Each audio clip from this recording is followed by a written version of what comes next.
നമസ്കാരം. പ്രൈം ഡിബേറ്റിലേക്ക് സ്വാഗതം. ആദ്യം പ്രധാന വാർത്തകളിലേക്ക്. വിവാദ വെളിപ്പെടുത്തലുകളുമായി ജേക്കബ് തോമസിന്റെ ആത്മകഥാ പുസ്തകം വരുന്നു. ബാർക്കോഴ കേസിൽ അന്വേഷണം അട്ടിമറിച്ചെന്നും കെ ബാബുവിന് ശുപാർശയുമായി ഉന്നതർ വിളിച്ചെന്നും ജേക്കബ് തോമസ്.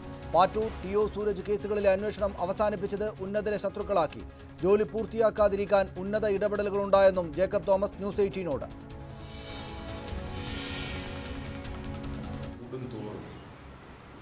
ആ ജോലി പൂർത്തീകരിപ്പിക്കാതിരിക്കാനുള്ള ശ്രമങ്ങൾ കൂടുതലായിരുന്നു.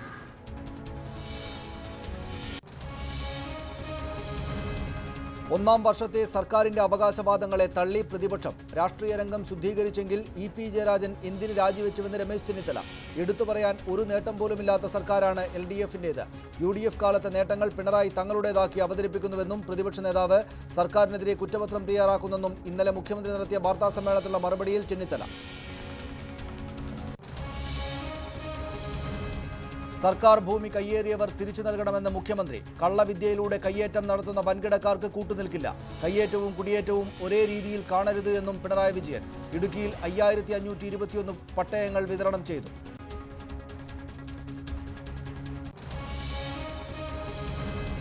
UP-യിലെ ദളിത് അതിക്രമങ്ങളിൽ പ്രതിഷേധിച്ച് ഡൽഹിയിൽ ഭീം ആർമിയുടെ കൂറ്റൻ റാലി. ദളിതർക്ക് നീതി ഉറപ്പാക്കാൻ യോഗി ആദിത്യനാഥ് സർക്കാർ തയ്യാറാകണമെന്ന ആവശ്യം. സമരാഹ്വാനവുമായി തമിഴ് കർഷകർ വീണ്ടും ഡൽഹിയിൽ.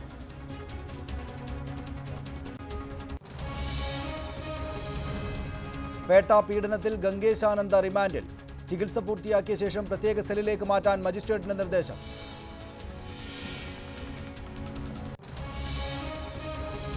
IPL 10ാം സീസൺ ചാമ്പ്യന്മാരെ ഇന്നറിയാം. മുംബൈ ഇന്ത്യൻസും പൂനെ സൂപ്പർ ജയന്റും ഏറ്റുമുട്ടും. സ്പാനിഷ് ലീഗ് ജേതാക്കളെയും ഇന്നറിയാം.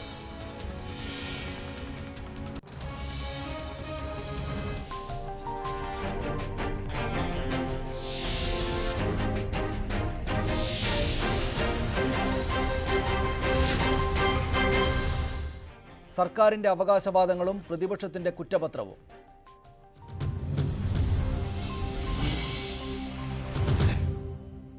സംസ്ഥാന സർക്കാരിനെതിരെ ഒരു വർഷത്തെ കുറ്റപത്രവുമായി പ്രതിപക്ഷം. ഒന്നും നടക്കാത്ത ഒന്നാം വർഷം എന്ന പേരിൽ സർക്കാരിനെതിരെ ശക്തമായ പ്രചാരണമൊരുക്കണം ആനാണ് പ്രതിപക്ഷ നീക്കം. എല്ലാ അധികാരങ്ങളും മുഖ്യമന്ത്രിയിൽ കേന്ദ്രീകരിച്ചിരിക്കുകയാണെന്ന് പ്രതിപക്ഷ നേതാവ് രമേശ് ചെന്നിത്തല ആരോപിച്ചു. 65 വിഷയങ്ങളിലൂന്നിയാണ് പ്രതിപക്ഷം സർക്കാരിനെതിരെ കുറ്റപത്രം തയ്യാറാക്കുന്നത്. വികസന നേട്ടങ്ങളൊന്നും അവകാശപ്പെടാനില്ലാത്ത ഒരു വർഷം. സർക്കാർ അവകാശപ്പെടുന്ന പ്രധാന നേട്ടങ്ങളായ വിഴിഞ്ഞം, കൊച്ചി മെട്രോ, കണ്ണൂർ വിമാനത്താവളം എന്നിവയെല്ലാം UDF കാലത്തേത്. ഒന്നാം വാർഷികത്തോടനുബന്ധിച്ച് പുതിയ പദ്ധതികളൊന്നും പ്രഖ്യാപിക്കാനായില്ല. സംസ്ഥാനത്ത് മികച്ച രാഷ്ട്രീയ അന്തരീക്ഷം സൃഷ്ടിച്ചെന്ന മുഖ്യമന്ത്രിയുടെ അവകാശവാദത്തിന് പ്രതിപക്ഷ നേതാവിന്റെ മറുപടി ഇങ്ങനെ. 144ാമത്തെ ദിവസം ഒരു മന്ത്രി, അതും മന്ത്രിസഭയിലെ രണ്ടാമനായ ഇ.പി. ജയരാജൻ രാജിവെച്ചത് എന്ത് രാഷ്ട്രീയ സദാചാരത്തിൻ്റെ പേരിലാണ്? എന്ത് മൂല്യങ്ങൾ ഉയർത്തിപ്പിടിച്ചതിൻ്റെ പേരിലാണ്? സ്വന്തക്കാർക്കും ബന്ധുക്കൾക്കും മുഴുവൻ നിയമനങ്ങൾ എഴുതി കൊടുത്തത് കയ്യോടെ പിടിച്ചപ്പോൾ രാജിവെക്കേണ്ടി വന്നു. മുഖ്യമന്ത്രി പിണറായി വിജയനെ കേന്ദ്രീകരിച്ചാണ് പ്രതിപക്ഷത്തിന്റെ വിമർശനങ്ങളെല്ലാം. അധികാരങ്ങളെല്ലാം തന്നിലേക്ക് കേന്ദ്രീകരിപ്പിക്കുന്നു. ധാർഷ്ട്യവും ധിക്കാരവുമാണ് എല്ലാ നടപടികളിലും. പിണറായി വിജയന്റെ ഒന്നാം വർഷത്തെ വിവാദങ്ങളെല്ലാം ഇടതുമുന്നണിയിൽ നിന്ന് തന്നെ ഉണ്ടായതാണെന്നാണ് പ്രതിപക്ഷ നിലപാട്. സർക്കാരിന്റെ ഭരണ നേട്ടങ്ങളായുള്ള മുഖ്യമന്ത്രിയുടെ അവകാശവാദങ്ങളെല്ലാം പ്രതിപക്ഷം ഖണ്ഡിക്കുന്നു. തീരദേശ ഹൈവേ, മലയോര ഹൈവേ, സ്മാർട്ട് ക്ലാസ് റൂമുകൾ തുടങ്ങി കേരളത്തിലെ എല്ലാ പദ്ധതികളും കിഫ്ബിയിലൂടെയാണ് നടപ്പാക്കുന്നത് എന്ന സർക്കാരിൻ്റെ വാദം ഒരു പൊള്ളയാണ്. ഒരു കാരണവശാലും ഇത് നടപ്പാകാൻ പോകുന്നില്ല എന്നുള്ളതാണ് യാഥാർത്ഥ്യം. ഒന്നാം വാർഷികം വഞ്ചനാ ദിനമാക്കിയാണ് UDF-ന്റെ പ്രചരണം. സർക്കാരിന്റെ ഒന്നാം വാർഷികമായി 25-ന് 14 ജില്ലകളിലും സർക്കാർ വിരുദ്ധ പ്രചരണം നടത്താനാണ് പ്രതിപക്ഷ തീരുമാനം. ന്യൂസ് 18 തിരുവനന്തപുരം. LDF സർക്കാർ അധികാരമേറ്റയുടൻ രാഷ്ട്രീയ സംസ്കാരം ശുദ്ധീകരിച്ചുവെന്നാണ് ഇന്നലത്തെ വാർത്താസമ്മേളനത്തിൽ മുഖ്യമന്ത്രി അവകാശപ്പെട്ടത്. 1900 കോടി രൂപ പെൻഷൻ വിതരണം ചെയ്ത സർക്കാർ കൈത്തറി, കശുവണ്ടി തുടങ്ങിയ പരമ്പരാഗത മേഖലകളെയും പുനരുജ്ജീവിപ്പിച്ചുവെന്ന് അദ്ദേഹം പറഞ്ഞു. പൊതുമേഖലാ സ്ഥാപനങ്ങൾ ലാഭത്തിലാക്കി ക്ഷേമ പ്രവർത്തനങ്ങളിൽ മുന്നോട്ടു പോകാനായെന്നും അദ്ദേഹം ഇന്നലെ വ്യക്തമാക്കിയിരുന്നു. 2017 ഈ മന്ത്രിസഭ ഒന്നാം വാർഷികം ആഘോഷിക്കുന്ന വേള പലർക്കും അഭിമാനമുണ്ട്, എന്നാൽ ചിലർക്ക് പരിഭ്രാന്തിയുമുണ്ട്. നിരാലംബരായ ആളുകൾ ഇനി പെൻഷൻ വാങ്ങി ജീവിതം അവസാനിക്കുന്നതിന് മുൻപ് പെൻഷൻ വാങ്ങാൻ കഴിയില്ല എന്നായിരുന്നു ചിന്തിച്ചിരുന്നത്. അതായത് പെൻഷൻ വാങ്ങി മരിക്കാനാവില്ല എന്ന് ചിന്തിച്ചവരായിരുന്നു പലരും. ഈ സർക്കാരിൻ്റെ നേട്ടങ്ങളെക്കുറിച്ചുള്ള അവകാശവാദങ്ങളെയും അതിനെതിരായിട്ടുള്ള പ്രതിപക്ഷത്തിൻ്റെ കുറ്റപത്രത്തെയുമാണ് ഇന്ന് ചർച്ച ചെയ്യുന്നത്. CPM നേതാവ് ശ്രീ K. വരദരാജൻ കൊല്ലം സ്റ്റുഡിയോയിലുണ്ട്. ശ്രീ ഡൊമിനിക് പ്രസൻറ്റേഷൻ കോൺഗ്രസ് നേതാവ് കൊച്ചിയിൽ, ശ്രീ NP ചെക്കുട്ടി മാധ്യമപ്രവർത്തകൻ കോഴിക്കോട് നിന്നും ഈ ചർച്ചയിൽ ചേരുന്നു. ആദ്യം ശ്രീ വരദരാജൻ, ഒന്ന്, വലിയ സംഭവങ്ങളൊന്നും കൊണ്ടുവരാനായിട്ടില്ല. വികസന നേട്ടമായിട്ട് മുന്നോട്ട് വെക്കുന്നവ UDF സർക്കാരിൻ്റെ കാലത്തുള്ള കാര്യങ്ങളാണ്. രാഷ്ട്രീയ സദാചാരവും അനാശാസ്യതയില്ലായ്മയുമൊക്കെ EP ജയരാജനെയും ശശീന്ദ്രനും പോലുള്ള മന്ത്രിമാരുടെ രാജിയിലൂടെ ആ അവകാശവാദങ്ങൾക്കും സ്ഥാനമില്ല എന്ന് പറഞ്ഞ് അങ്ങേയറ്റം പൂർണ്ണമായിട്ടും പരാജയമായിട്ടുള്ളൊരു കൊല്ലമാണ് എന്നതാണ് ഇന്ന് വാർത്താ സമ്മേളനത്തിൽ പ്രതിപക്ഷ നേതാവ് സ്ഥാപിച്ചത്. എങ്ങനെയാണ് പ്രതികരിക്കുക?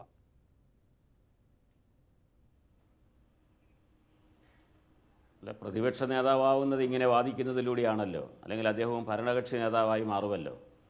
പ്രതിപക്ഷ നേതാവാകുമ്പോൾ ഇങ്ങനെ തന്നെ വേണം പറയാൻ. ഇങ്ങനെ പറഞ്ഞില്ലെങ്കിൽ രമേശ് ചെന്നിത്തല എങ്ങനെയാണ് കേരളത്തിൻ്റെ പ്രതിപക്ഷ നേതാവായിട്ടിരിക്കുക? നമ്മുടെ നാട്ടിലെ രാഷ്ട്രീയം വെച്ച് നോക്കിയാൽ പ്രതിപക്ഷ നേതാവിൻ്റെ ഉത്തരവാദിത്വമാണല്ലോ ഒന്നും നടന്നില്ല എന്ന് പറയുക എന്നുള്ളതാണ് രമേശ് ചെന്നിത്തല കാണുന്ന പ്രതിപക്ഷ നേതാവിൻ്റെ ക്വാളിറ്റിയായി അദ്ദേഹം കാണുന്നത്. അതുകൊണ്ട് അദ്ദേഹം പറഞ്ഞ ഈ വാദങ്ങൾക്കൊന്നും ഒരു അടിസ്ഥാനവുമില്ല. അദ്ദേഹം ചോദിച്ചല്ലോ, ഇടതുപക്ഷ ജനാധിപത്യ മുന്നണിയുടെ സദാചാരത്തെക്കുറിച്ച് അദ്ദേഹം ചോദിച്ചു. EP ജയരാജൻ എന്തുകൊണ്ട് രാജിവെച്ചു? അതാണ് സദാചാരം. അതാണ് രമേശ് ചെന്നിത്തല മനസ്സിലാക്കേണ്ട. അദ്ദേഹം കൂടി ഇരുന്ന മന്ത്രിസഭയിൽ എന്തെല്ലാം തരത്തിലുള്ള ആക്ഷേപങ്ങളുണ്ടായപ്പോൾ അതിനെയെല്ലാം ജനങ്ങളുടെ കോടതി തീരുമാനിക്കട്ടെ, മനസാക്ഷി തീരുമാനിക്കട്ടെ എന്നെല്ലാം പറഞ്ഞ് വാദങ്ങൾ ഉന്നയിച്ച് അതിൽ നിന്നെല്ലാം തടിതപ്പാൻ ശ്രമിച്ച ഒരു ഗവൺമെൻറ്റിൽ പങ്കാളിയായിരുന്ന ഒരാളാണ് ഇത്തരം ഒരു ആരോപണ വിധേയനായപ്പോൾ തന്നെ അദ്ദേഹത്തോട് രാജിവെക്കാനെന്ന് ആവശ്യപ്പെടുകയും അദ്ദേഹം രാജിവെക്കുകയും ചെയ്തതിൻ്റെ പിന്നിൽ സദാചാരമൊന്നുമില്ല എന്ന് പറയാൻ രമേശ് ചെന്നിത്തലയ്ക്കല്ലാതെ മറ്റാർക്കെങ്കിലും കഴിയും എന്നെനിക്ക് തോന്നുന്നില്ല. ഇവിടെ അദ്ദേഹം പറഞ്ഞു, ഈ 3 പദ്ധതികളെക്കുറിച്ച് പറഞ്ഞു. വിഴിഞ്ഞവും മെട്രോയും പോലുള്ള പദ്ധതികൾ. ഈ പദ്ധതി UDFൻ്റേതാണോ? മെട്രോ പദ്ധതി യഥാർത്ഥത്തിൽ EK നായനാർ കേരളത്തിൻ്റെ മുഖ്യമന്ത്രിയായിരിക്കുന്ന കാലത്താണല്ലോ അതിനെക്കുറിച്ചുള്ള ആലോചനകളും പ്രാരംഭ പ്രവർത്തനങ്ങളും നടന്നത്. വിഴിഞ്ഞം പദ്ധതിക്കും അതുപോലെ തന്നെ ദീർഘകാലമായിട്ട് ഇടതുപക്ഷ ജനാധിപത്യ മുന്നണി ഗവൺമെൻറ്റിൻ്റെ കാലത്താണല്ലോ അതിൻ്റെ പ്രാരംഭമായ സർവേകൾ നടന്നത്. ഇതെല്ലാം പിന്നീട് UDFൻ്റെ ഇത് രാജ്യത്ത് ജനങ്ങളുടേതാണ്, ഏതെങ്കിലും ഒരു ഗവൺമെൻറ്റിൻ്റേതാ എന്നുള്ള നിലയിലല്ല. കഴിഞ്ഞ ഗവൺമെൻറ്റിൻ്റെ കാലത്ത് ആരംഭിച്ചതും മുന്നോട്ട് പോകാത്തതുമായ ഇത്തരം പദ്ധതികൾ ഏറ്റവും വേഗതയിൽ നടപ്പാക്കി ജനങ്ങൾക്ക് പ്രയോജനപ്രദമാക്കുന്നു എന്നുള്ളതാണ് ഈ ഗവൺമെൻറ് പറഞ്ഞത്. മെട്രോ ട്രെയിനിൻ്റെ കാര്യം ഈ ഗവൺമെൻറ് പറഞ്ഞ സമയത്തിനുള്ളിൽ അത് പൂർത്തീകരിക്കുന്നു. ഗവൺമെൻറ് അധികാരത്തിൽ വന്നപ്പോൾ മെട്രോയുടെ ചുമതലക്കാരനായ എഞ്ചിനീയർ ശ്രീധരനെ വിളിച്ചു വരുത്തി ഇത് എന്നത്തേക്ക് ഉദ്ഘാടനം ചെയ്യാൻ കഴിയും എന്ന് പറയുമ്പോൾ അദ്ദേഹം പറഞ്ഞത് 2017 ഫെബ്രുവരിയിൽ എന്നായിരുന്നു അദ്ദേഹം പറഞ്ഞതെങ്കിൽ 1-2-3 മാസത്തിന് ശേഷം അത് പൂർത്തീകരിച്ച് ജനങ്ങൾക്ക് സമർപ്പിക്കാൻ കഴിയുന്ന തരത്തിലേക്ക് കൊണ്ടുപോയി. ഇന്നിപ്പോൾ നിങ്ങൾ കാണേണ്ടത് മുൻ അഡീഷണൽ ചീഫ് സെക്രട്ടറി ആയിരുന്ന ബാബു പോൾ അദ്ദേഹം ഫേസ്ബുക്കിൽ കുറിച്ചല്ലോ, വിഴിഞ്ഞം പോലുള്ള പദ്ധതികൾ ശരവേഗതയിലാണ് നടക്കുന്നത് എന്ന കാര്യത്തിൽ യാതൊരു സംശയവുമില്ല എന്ന് അദ്ദേഹം പറഞ്ഞു. അതിന് ചുമതല വഹിക്കുന്ന IAS ഉദ്യോഗസ്ഥൻ തന്നെ വളരെ മതിപ്പോടുകൂടിയാണ് കേരളത്തിലെ ഗവൺമെൻറ് അത് പൂർത്തീകരിക്കുന്നതിന് അദ്ദേഹത്തോട് സഹകരിക്കുന്നത് എന്ന് പറഞ്ഞു എന്ന് ശ്രീമാൻ ബാബു പോളാണ് കുറിച്ചത്. ഇതെല്ലാം വസ്തുതയായി നിൽക്കെ, സത്യമായി നിൽക്കെ ഇതൊന്നുമില്ല എന്ന് പറഞ്ഞുകൊണ്ട് 63-ഓ 73-ഓ കുറ്റപത്രം തയ്യാറാക്കുന്നത് പ്രതിപക്ഷത്തിൻ്റെ ജോലിയാണ്. അത് അവർ ഭംഗിയായി നിർവഹിക്കട്ടെ എന്ന് മാത്രമേ എനിക്ക് പറയാനുള്ളൂ. ഞാൻ തിരിച്ചു വരാം താങ്കളിലേക്ക്. ശ്രീ ഡൊമിനിക് പ്രസന്റേഷൻ, ഈ ദോഷൈക ദൃക്കുകളാവുക എന്നതാണ് പ്രതിപക്ഷത്തിൻ്റെ അവകാശം അല്ലെങ്കിൽ അവരുടെ കടമ എന്ന തോന്നലിൽ പ്രതിപക്ഷം ഇക്കാര്യങ്ങളൊക്കെ പറയുന്നു എന്ന് മാത്രമേ ഉള്ളൂ. രാഷ്ട്രീയ സദാചാരത്തിലുള്ള തെളിവുകളാണ് EP ജയരാജനും AK ശശീന്ദ്രനും ഒട്ടും താമസിയാതെ ആ സ്ഥാനത്ത് നിന്ന് ഇറങ്ങിയത് എന്നതാണ് ശ്രീ വരദരാജൻ പറയുന്ന കാര്യം. രണ്ടാമത്തേത്, ഈ വികസന കാര്യങ്ങളിൽ ശരവേഗത്തിലാണ് അവ പൂർത്തീകരിക്കപ്പെടുന്നത് എന്നതും ഞങ്ങളുടെ വ്യത്യസ്തതയാണ് എന്ന് അദ്ദേഹം വാദിക്കുന്നു. എന്നിട്ടും കുറ്റപത്രം തയ്യാറാക്കുകയും അവതരിപ്പിക്കുകയും ചെയ്യാൻ പ്രതിപക്ഷം പോകുന്നത് കുറ്റം കണ്ടെത്തണം എന്ന ഒരു കടമ തങ്ങളുടേതാണ് എന്ന ധാരണ കൊണ്ടാണോ?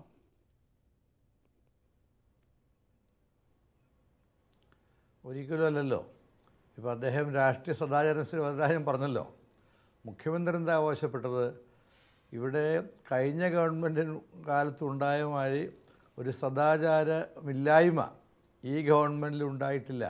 അതുപോലെ അഴിമതിയുടെ കാര്യത്തിൽ ഈ ഗവൺമെൻറ്റിൽ ഉണ്ടായിട്ടില്ല. അതുകൊണ്ടാണ് പ്രതിപക്ഷ നേതാവ് പറഞ്ഞത് അഴിമതിയുടെ പേരിലല്ല ഈ രാജിവെച്ചത്. എന്തുകൊണ്ട് രാജിവെക്കേണ്ടി വന്നത്? അദ്ദേഹം സ്വജനപക്ഷപാതം എന്ന് പറയുന്ന അഴിമതിയാണ് അത് നടത്തിയെന്ന് ബോധ്യപ്പെട്ടപ്പോഴാണ് കേസ് വന്നപ്പോഴാണ് അദ്ദേഹം രാജിവെച്ചത്. 2, ശശീന്ദ്രൻ ഇപ്പോഴും ഒരു അക്ഷരം മിണ്ടിയിട്ടില്ല. ഈ സദാചാരം എന്ന് പറയുമ്പോഴേക്കും അവിടെയാണ്. അപ്പോൾ അത് ഉണ്ടായല്ലോ. മുഖ്യമന്ത്രി അവകാശപ്പെടുന്ന ആ കഴിഞ്ഞ ഗവൺമെൻറ് കാലത്തില്ലായിരുന്ന സദാചാരബോധം ഈ ഗവൺമെൻറ്റിൽ ഉണ്ടായെന്ന് പറയുമ്പോഴേക്കും എന്തിനാണ് പിന്നെ അദ്ദേഹം രാജിവെച്ചത്? ഇപ്പോഴും മൊഴി എടുത്തുകൊണ്ടിരിക്കുകയാണ്. ആ ഒരു വനിതാ റിപ്പോർട്ടറുടെ രഹസ്യ മൊഴി എടുത്തുകൊണ്ടിരിക്കുക. അത് പുറത്തു വരും പറയും എന്തൊക്കെയാണ് പറയുന്നതെന്നുള്ളത്. അപ്പോൾ അതിനെക്കുറിച്ചൊന്നും പറയണ്ട. അതേ വേറൊരു മന്ത്രി കൂടെ അതിലുണ്ട് എന്ന് ഇപ്പോൾ ന്യൂസ് വന്നിട്ടുണ്ട്. അപ്പോൾ സദാചാരത്തെ പറ്റിയൊന്നും പറയണ്ട. പിന്നെ വരദരാജൻ എനിക്കൊന്ന് നയനാരെന്ന് വെറുതെ വിട്ടുകൂടായിരുന്നു. നയനാർ ജീവിച്ചിരുന്നപ്പോൾ മെട്രോ എന്ന് വാക്കുകൂടെ അദ്ദേഹം പറഞ്ഞിട്ടില്ല. ഇത് ഞാൻ കൊച്ചിക്കാരൻ എറണാകുളത്തുകാരനാണ്. 2004 ആൻ്റണി ഗവൺമെൻറ്റാണ് ആദ്യത്തെ പ്രിലിമിനറി ചർച്ച എറണാകുളം ടൗൺ ഹാൾ നടത്തുന്നത്. അത് കഴിഞ്ഞ് അദ്ദേഹം മാറി ഉമ്മൻചാണ്ടി വന്നു 2005. അന്ന് ഞങ്ങൾ ഇതിൻ്റെ സ്കീം മുഴുവൻ ഉണ്ടാക്കി. പക്ഷേ അന്ന് ഉള്ള ബുദ്ധിമുട്ട് പ്ലാനിംഗ് കമ്മീഷൻ എതിരായിരുന്നു. ആ ഗവൺമെൻറ് മാറി VSൻ്റെ ഗവൺമെൻറ് വന്നു. 5 കൊല്ലം ഫയലിൻ്റെ പുറത്തിരുന്നില്ലേ, തർക്കം ഉണ്ടാക്കി പോയില്ലേ. വീണ്ടും ഉമ്മൻചാണ്ടി വന്നതിന് ശേഷമാണ് 2012 സെപ്റ്റംബറിലാണ് മൻമോഹൻ സിംഗിൻ്റെ ഗവൺമെൻറ് ക്ലിയറൻസ് തരുന്നത്. നീണ്ടുപോകാൻ കാരണം പ്ലാനിംഗ് കമ്മീഷനെതിരാണ്. എന്ന് മാത്രമല്ല കേരളത്തിലെ പ്ലാനിംഗ് ബോർഡിൻ്റെ ചെയർമാനായിരുന്ന ശ്രീ VSൻ്റെ കാലത്തെ ചെയർമാൻ അദ്ദേഹം പോലും ഇത് ഫീസിബിൾ അല്ല എന്ന് പറഞ്ഞു. അപ്പോൾ കേന്ദ്ര പ്ലാനിംഗ് കമ്മീഷനും പറ്റില്ല എന്നൊരു അവസാനം സംസ്ഥാന ഗവൺമെൻറ് വളരെ പ്രഷർ കൊണ്ടാണ് അന്നത്തെ UPA ഗവൺമെൻറ് 2012 സെപ്റ്റംബറിൽ ആണ് ഇതിന് പെർമിഷൻ കിട്ടുന്നത്. അന്നത്തെ പ്രധാനമന്ത്രി വന്നിവിടെ കല്ലിട്ടു. ഇത് മുഴുവൻ തീർത്തത് UDFൻ്റെ ഗവൺമെൻറ്റാണ്. ഈ ഒരു വർഷം കൂടെ എന്താ പണി ചെയ്തത്? സത്യം പറഞ്ഞാൽ കഴിഞ്ഞ ഡിസംബറിൽ ഇത് വണ്ടി ഓടേണ്ടതാണ്. മുഖ്യമന്ത്രി പറഞ്ഞു കുറച്ചുകൂടെ കഴിയിട്ടെന്ന് വെച്ചാൽ. അപ്പോൾ അവർക്ക് നീട്ടിക്കൊണ്ട് പോയി. ഈ ഒരു വർഷമാകുമ്പോൾ ഇത് ഓടിച്ച് കാണിക്കാൻ വേണ്ടി നടത്തിയ ശ്രമമെന്ന് ഒഴിച്ചാൽ അതിന് മെട്രോയ്ക്ക് വേണ്ടി ഒരു തുള്ളി വേർപ്പ് പോലും ശ്രീ പിണറായി വിജയനും ഈ ഗവൺമെൻറ്റും ഒഴിക്കേണ്ടി വന്നിട്ടില്ല. പിന്നെ വിഴിഞ്ഞം അത് UDFൻ്റെ ഗവൺമെൻറ് തന്നെ അദാനിക്ക് കൊടുത്ത് അന്ന് ഇവർ ഉടക്കുണ്ടാക്കിയതല്ലേ. അവസാനം എങ്ങനെയാണ് തീർന്നത്? അദാനി വന്ന് കോടിയേരിയെ കണ്ടു, VSനെ കണ്ടു. അപ്പം ഞങ്ങളെ കൂടെ കണ്ടില്ലെങ്കിൽ തുടങ്ങാൻ കഴിയില്ല എന്ന സന്ദേശം കൊടുത്തത്. അന്ന് ഒരു വലിയ ആരോപണം പറഞ്ഞവരല്ലേ. അദാനിക്ക് കൊടുത്തത് വലിയ ആരോപണം പറഞ്ഞവർ ഇപ്പം എന്തിനാണ് അദ്ദേഹത്തിൻ്റെ അതിനെ അംഗീകരിക്കുന്നത്? അപ്പോൾ UDF ഗവൺമെൻറ് അദാനിക്ക് ആ പോർട്ട് കൊടുത്തത് ന്യായീകരിക്കപ്പെടുകയല്ലേ ചെയ്യുന്നത് ഈ ഗവൺമെൻറ് അതുമായി മുന്നോട്ട് പോകുമ്പോൾ. അപ്പോൾ UDF ചെയ്ത വലിയ കാര്യങ്ങളല്ലാതെ ഇന്ന് അദ്ദേഹം കുറേ പട്ടയം കൊടുത്തു മുഖ്യമന്ത്രി, നല്ല കാര്യം. പക്ഷേ അതിൻ്റെ എത്രയോ ഇരട്ടി പട്ടയം UDFൻ്റെ ഗവൺമെൻറ് ഇടുക്കി തന്നെ കൊടുത്തു കഴിഞ്ഞു, എറണാകുളം നഗരത്തിൽ കൊടുത്തു. അപ്പോൾ എല്ലാ രംഗം നോക്കിയാലും കഴിഞ്ഞ ഗവൺമെൻറ്റുമായി ഒരു വർഷം ഒരു ഗവൺമെൻറ് വിജയത്തിനായിട്ടില്ല. പക്ഷെ ഞങ്ങളിത് പറയുന്നത് ഇല്ലാത്ത അവകാശവാദം മുഖ്യമന്ത്രി പറയുമ്പോൾ അത് ശരിയല്ല എന്ന് ബോധ്യപ്പെടുത്താനുള്ള ബാധ്യത തീർച്ചയായും ആ ബാധ്യത നിറവേറ്റുകയാണ് താങ്കൾ ചെയ്യുന്നത്, താങ്കളുടെ പക്ഷം പ്രതിപക്ഷം ചെയ്യുന്നത്. ഞാൻ തിരിച്ചു വരാം ശ്രീ ഡൊമിനിക് റെസ്റ്റേഷൻ താങ്കളിലേക്ക്. ശ്രീ NP ചേക്കുട്ടി, ഈ ഒരു വർഷം പിണറായി വിജയൻ പറഞ്ഞ ഏറ്റവും പ്രധാനപ്പെട്ട കാര്യങ്ങളിലൊന്ന് രാഷ്ട്രീയ രംഗത്തെ ശുദ്ധീകരിച്ചു. രാഷ്ട്രീയ രംഗത്ത് ശുദ്ധീകരണം ഉണ്ടായിട്ടുണ്ട്. ധാർമ്മികതയിലും അനാശാസ്യ പ്രവണതകളിൽ പെട്ടിരുന്നതിൽ നിന്ന് മാറ്റവുമൊക്കെ ഉണ്ടാക്കിയിട്ടുണ്ട്. മറ്റ് പ്രവർത്തനങ്ങളിലേക്ക് ഞങ്ങൾ നന്നായിട്ട് പോകുന്നുണ്ട് എന്ന്. യഥാർത്ഥത്തിൽ ഒരു ഇടതുപക്ഷ സർക്കാരിന് ഇന്നിപ്പോൾ പിണറായി വിജയൻ കഴിഞ്ഞ ദിവസം അവകാശപ്പെട്ടതുപോലുള്ള ഒരു വ്യത്യസ്തത, ഗുണപരമായിട്ടുള്ള വ്യത്യസ്തത കാണിക്കാനായ ഒരു വർഷമാണോ കടന്നുപോയത്?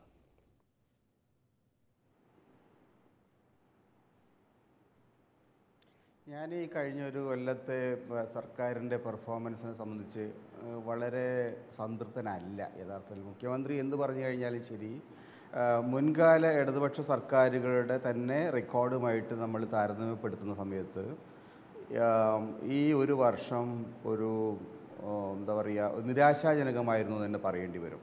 2-3 കാര്യങ്ങളാണ്. ഒന്ന്, ഇടതുപക്ഷ സർക്കാർ എന്ന് പറയുമ്പോൾ വളരെ വ്യത്യസ്തമായിട്ടുള്ള ഒരു ജനകീയമായിട്ടുള്ള ഒരു പരിപ്രേക്ഷ്യം മുന്നോട്ട് വയ്ക്കാൻ ബാധ്യസ്ഥമാണ്. നേരത്തെയുള്ള സർക്കാരുകളുടെ പ്രവർത്തനങ്ങൾ മുന്നോട്ട് കൊണ്ടുപോവുക, നേരത്തെയുള്ള പദ്ധതികളൊക്കെ സ്പീഡപ്പ് ചെയ്യുക, എഫിഷ്യൻസി കൂട്ടുക തുടങ്ങിയ കാര്യങ്ങളൊക്കെ ഏത് ഭരണകൂടത്തിനും പറ്റും.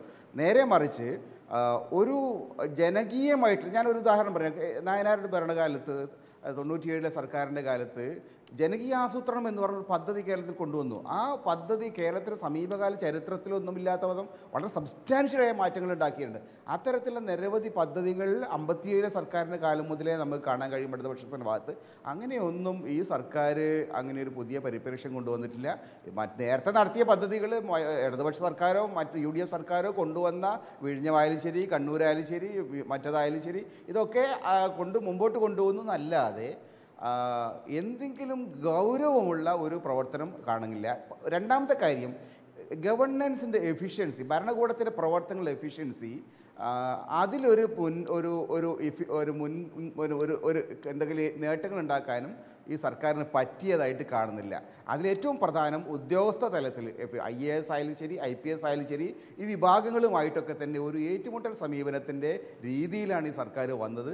അതിപ്പോഴും തുടർന്നുകൊണ്ടിരിക്കുകയാണ്. അതുകൊണ്ട് തന്നെ ഒരു എഫിഷ്യൻ്റ് ആയിട്ടുള്ള ഭരണം ഇനിയുള്ള 4 വർഷമെങ്കിലും കൊണ്ടുവരണമെങ്കിൽ ഈ രംഗത്തൊക്കെ തന്നെ കടുത്ത തിരുത്തലുകൾക്ക് സർക്കാർ തയ്യാറാവേണ്ടതായിട്ട് വരും. ഒരുപാട് സ്വയംവിമർശനം, എന്താണ് കഴിഞ്ഞ ഒരു കൊല്ലം ഉണ്ടായ പരാജയങ്ങൾ കാരണം എന്നതിനെക്കുറിച്ചാണ് സർക്കാർ പരിശോധിക്കേണ്ടത്. അല്ലാതെ ഇല്ലാത്ത നേട്ടങ്ങളെക്കുറിച്ച് എന്താ പറയുക, വെറുതെ ചെണ്ട കൊട്ടിക്കൊണ്ടിരുന്നിട്ടൊന്നും ഒരു കാര്യമില്ല.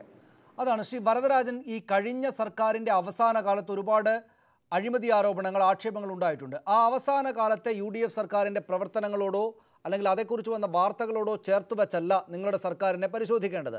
ശ്രീ NP ചെക്കുട്ടി ചെയ്തതുപോലെ നിങ്ങളുടെ തന്നെ സർക്കാരുകൾ, മുൻ സർക്കാരുകൾ എന്ത് ചെയ്തു എന്ന് നോക്കുമ്പോൾ അദ്ദേഹം ചൂണ്ടിക്കാണിച്ച ഉദാഹരണം പോലെ ഭാവനാത്മകമായിട്ടുള്ള എന്തെങ്കിലും ഇതുവരെ ഈ ഒരു കൊല്ലം ഉണ്ടായിട്ടില്ല എന്ന് മാത്രമല്ല, ഒരു കൊല്ലം തീർച്ചയായിട്ടും അതിന് പര്യാപ്തമായിട്ടുള്ള സമയമായിരിക്കുകയില്ല. ഉണ്ടായിട്ടില്ല എന്ന് മാത്രമല്ല, ഇനി അങ്ങോട്ടുള്ള വർഷങ്ങളിൽ ഭരണത്തിൻ്റെ ദിവസങ്ങളിൽ എന്തെങ്കിലും വളരെ ഗംഭീരമായിട്ട് വരും എന്ന് മുന്നോട്ട് വെക്കാൻ പിണറായി വിജയൻ 1.5 മണിക്കൂർ വാർത്താ സമ്മേളനം നടത്തിയിട്ടും സാധിച്ചിട്ടില്ല എന്നതും വസ്തുതയാണ്. അക്കാര്യം രമേശ് ചെന്നിത്തല മുന്നോട്ട് വെക്കുകയും ഉണ്ടായിട്ടുണ്ട്. ഇനിയിപ്പോൾ അദ്ദേഹം, രമേശ് ചെന്നിത്തല വാർത്താ സമ്മേളനത്തിൽ ഇന്ന് പറഞ്ഞൊരു കാര്യം, നാട്ടുകാരൊന്നും അറിയുന്നില്ല എന്നാണ്.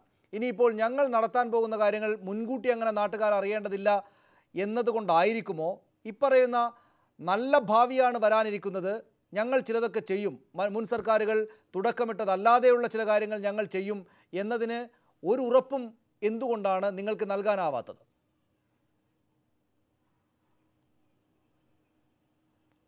ഇവിടെ കഴിഞ്ഞ UDF ഗവൺമെൻറ്റിൻ്റെ 5 വർഷക്കാലത്തെ ഭരണം, പ്രത്യേകിച്ച് അവസാനത്തെ ഒരു 2 വർഷം അല്ലെങ്കിൽ അവസാനത്തെ 1 വർഷം ഈ കടും വെട്ടുകയാണ് ഉമ്മൻചാണ്ടിയുടെ ഗവൺമെൻറ് ചെയ്തത്. എല്ലാ മേഖലകളിലും അഴിമതിയും കെടുകാര്യസ്ഥതയും പണസമ്പാദനത്തിൻ്റെ മാർഗവുമാക്കി മാറ്റി നമ്മുടെ രാജ്യത്തിൻ്റെ ഭരണരംഗമാകെ കുത്തഴിഞ്ഞ് തകർത്തെറിഞ്ഞിട്ട് പോയ ഒരു ഗവൺമെൻറ്റാണ് ഉമ്മൻചാണ്ടിയുടെ ഗവൺമെൻറ്.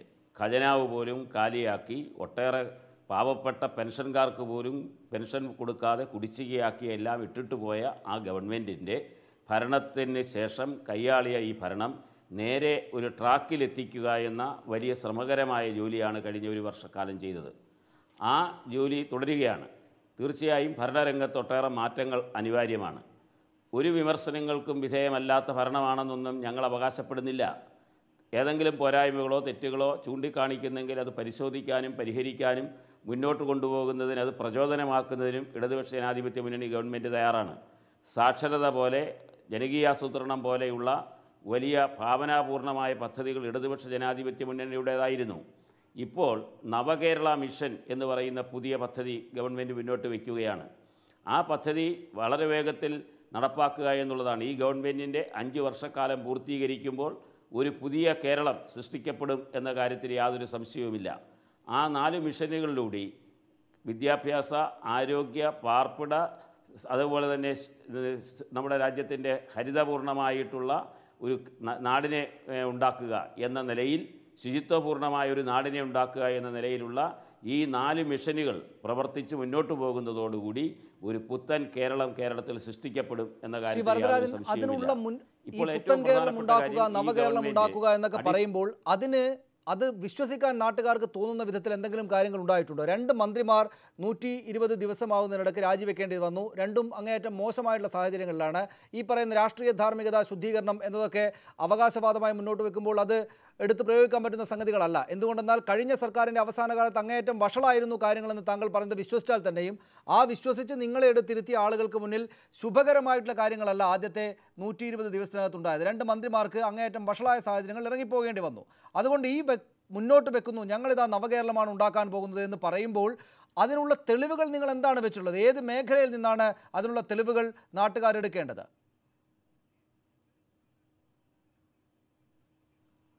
അതാണ് ഞാൻ പറഞ്ഞു വന്നത്. ഈ രണ്ടാളിൽ രാജിവെച്ച സംഭവത്തെ സംബന്ധിച്ചറിയാമല്ലോ. UDF ആയിരുന്നെങ്കിൽ അവർക്ക് രാജിവെക്കേണ്ടി വരുമായിരുന്നില്ല. അവർക്ക് വലിയ സംരക്ഷണവും പരിരക്ഷയും കിട്ടുമായിരുന്നു. LDF ഗവൺമെൻറ്റിൻ്റെ കാലത്ത് നിസ്സാരമായ പ്രശ്നമാണെങ്കിൽ പോലും വേണമെങ്കിൽ ന്യായീകരിച്ച് നിൽക്കാനുള്ള ഒട്ടേറെ സൗകര്യങ്ങളും സാധ്യതകളും ഉണ്ടായിരുന്നിട്ട് പോലും അതിന് വശംവദരാകാതെ രാജിവെച്ചൊഴിഞ്ഞു എന്ന് പറയുന്നത് ഒരു പ്രധാനപ്പെട്ട കാര്യമാണ്. ഒരു ഗവൺമെൻറ്റിൽ അത്തരമൊരു സംഭവം ഉണ്ടായാൽ ഗവൺമെൻറ്റും ആ ഗവൺമെൻറ്റിനെ നിയന്ത്രിക്കുന്ന രാഷ്ട്രീയ പ്രസ്ഥാനങ്ങളും എന്ത് നിലപാട് സ്വീകരിക്കുന്നു എന്നുള്ളതാണ് പ്രധാനപ്പെട്ട കാര്യം. അതിന് മുഖ്യമന്ത്രിയുടെ നിലപാടെന്ത് എന്നതാണ് പ്രധാനപ്പെട്ട കാര്യം. ഉമ്മൻചാണ്ടിയുടെ നിലപാടാണോ ഇക്കാര്യത്തിൽ പിണറായി വിജയൻ സ്വീകരിച്ചത് എന്ന് ഈ കേരളത്തിലെ ജനങ്ങൾ താരതമ്യം ചെയ്യുന്നുണ്ട്. കേരളത്തിലെ ജനങ്ങൾക്ക് അത് മനസ്സിലാവുന്നുണ്ട്. അതാണ് ഞാൻ ഡൊമിനിക് പ്രസന്റേഷൻ അത്തരം കാര്യങ്ങളിലുള്ള വ്യത്യസ്തത നാട്ടുകാർക്ക് മനസ്സിലാകുന്നുണ്ട്. അവരുടെ രാജിയിലൂടെ അവസാനം വരെയും രാജിവെക്കാതെയാണ് പിടിച്ചു തൂങ്ങി നിന്നത് നിങ്ങളുടെ സർക്കാരിന്റെ കാലത്തെങ്കിൽ ഇപ്പോൾ ഈ കാര്യത്തിലെ വ്യത്യസ്തത അതുകൊണ്ട് തന്നെ അനുഭവവേദ്യമാണ്. ഇതിനകത്ത് കുഴപ്പമുണ്ടാക്കുന്ന ആളുകൾക്ക് ഈ സർക്കാരിനകത്ത് നിൽക്കാനാവുകയില്ല എന്ന തെളിവ് അവർ നൽകിയിട്ടുണ്ട്. അതവിടെ നിൽക്കട്ടെ. ഈ പറയുന്ന ക്ഷേമ പെൻഷനുകളുടെ കാര്യം, പോസിറ്റീവായിട്ടുള്ള ക്ഷേമ പ്രവർത്തനങ്ങളുടെ കാര്യത്തിൽ മുഖ്യമന്ത്രി പിണറായി വിജയൻ ഇന്ന കാര്യങ്ങൾ നടപ്പാക്കിയിട്ടുണ്ട് എന്ന് പറയുന്നത് 1900 കോടി രൂപ പെൻഷൻ കുടിശ്ശിക നൽകി 48.5 ലക്ഷം പേർക്ക് വീടുകളിൽ പെൻഷൻ എത്തിച്ചു. ഒപ്പം പറയുന്ന വളരെ പ്രധാനപ്പെട്ട ഒരു കാര്യം, ഒരുപക്ഷേ ശ്രീ വരദരാജൻ ഇതിനുശേഷം അതൊന്നുകൂടെ വിശദീകരിക്കുമായിരിക്കും. ഒപ്പം പറയുന്ന വളരെ പ്രധാനപ്പെട്ട കാര്യം, ഈ കശുവണ്ടി അടക്കമുള്ള പരമ്പരാഗത വ്യവസായ മേഖലകളിൽ ആ മേഖലകളിലെ സ്ഥാപനങ്ങൾ അങ്ങേയറ്റം തകർന്ന അവസ്ഥയിലായിരുന്നെങ്കിൽ ഒറ്റ കൊല്ലം കൊണ്ട് അവയെ മുന്നോട്ടെത്തിച്ചു എന്ന് നിസ്സാരമായിട്ട് ആവുമോ ഇക്കാര്യങ്ങളെ ശ്രദ്ധിക്കുന്ന നാട്ടുകാർക്ക്? ശ്രീ ഡൊമിനിക്.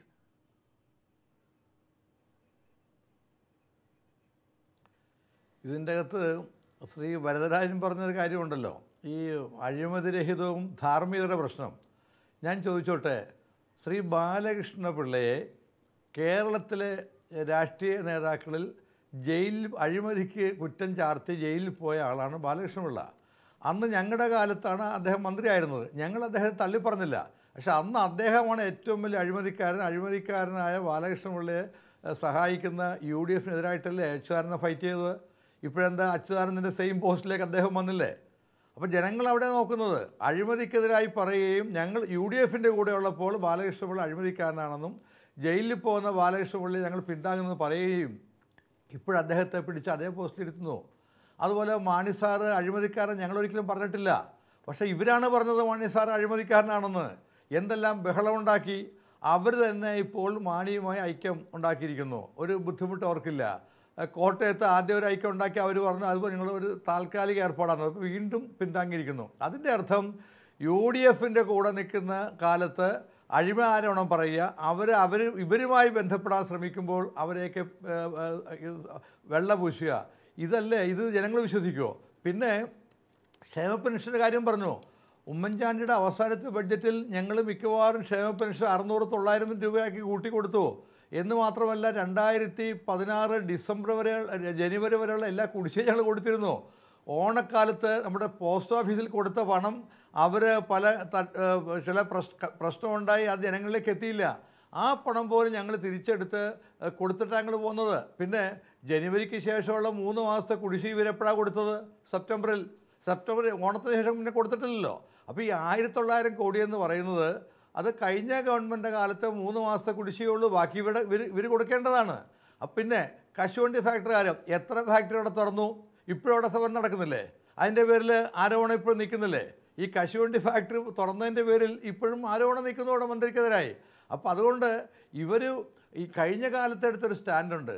ആ സ്റ്റാൻഡുമായി ഒരു ബന്ധവുമില്ലാത്ത അതിന് ഘടകവിരുദ്ധമായിട്ടാണ് ഈ ഗവൺമെന്റ് പോകുന്നത്. അതാണ് ഞാൻ തിരിച്ചു വരാം. അത് വളരെ പ്രധാനപ്പെട്ട പോയിന്റാണ് ശ്രീ ഡൊമിനിക് പ്രസന്റേഷൻ മുന്നോട്ട് വെക്കുന്നത്. ശ്രീ NP ചെക്കുട്ടി, ഈ പെൻഷന്റെയും ക്ഷേമ പ്രവർത്തനങ്ങളുടെയും ഈ പൊതുമേഖലാ സ്ഥാപനങ്ങളുടെ മുന്നോട്ട് വരവിൻ്റെയും ഒക്കെ പോസിറ്റീവായിട്ടുള്ള കഥകൾ അങ്ങോട്ട് പറയുകയാണെങ്കിൽ തന്നെയും നാട്ടുകാർക്ക് വരുന്നൊരു ചോദ്യമാണ്, പ്രത്യേകിച്ചും പ്രതിപക്ഷത്ത് നിന്ന് നോക്കുന്ന ആളുകൾക്ക് വരുന്നൊരു ചോദ്യമാണ്. ഏറ്റവും പ്രധാനപ്പെട്ട രാഷ്ട്രീയ ധാർമ്മികതയുടെ ചിത്രമൊക്കെ പറഞ്ഞ് കഥയൊക്കെ പറഞ്ഞ് അധികാരത്തിൽ വന്ന ആളുകൾ ആ രാഷ്ട്രീയ അധാർമികതയുടെ ചിഹ്നമായിരുന്ന ആളുകളെ ബാലകൃഷ്ണപിള്ളയെയും മാണിയെയും ഒപ്പം ചേർക്കുന്നത് ആദ്യത്തെ ഒരു വർഷത്തിനകത്ത് തന്നെ കണ്ടു. അങ്ങനെയെങ്കിൽ ഈ പറയുന്ന വ്യത്യസ്തത എന്താണ്? അങ്ങനെ ഇരിക്കുന്ന സാഹചര്യത്തിൽ പോലും വന്ന് ഞങ്ങളിതാ രാഷ്ട്രീയ രംഗത്തെ ആകെ ശുദ്ധീകരിച്ചിരിക്കുന്നു എന്ന അവകാശവാദമുയർത്തിയ മുഖ്യമന്ത്രി പിണറായി വിജയൻ ആ അർത്ഥത്തിൽ പ്രതിപക്ഷത്ത് നിന്ന് എതിർക്കപ്പെടുന്നതിൽ എന്തെങ്കിലും അത്ഭുതമുണ്ടോ?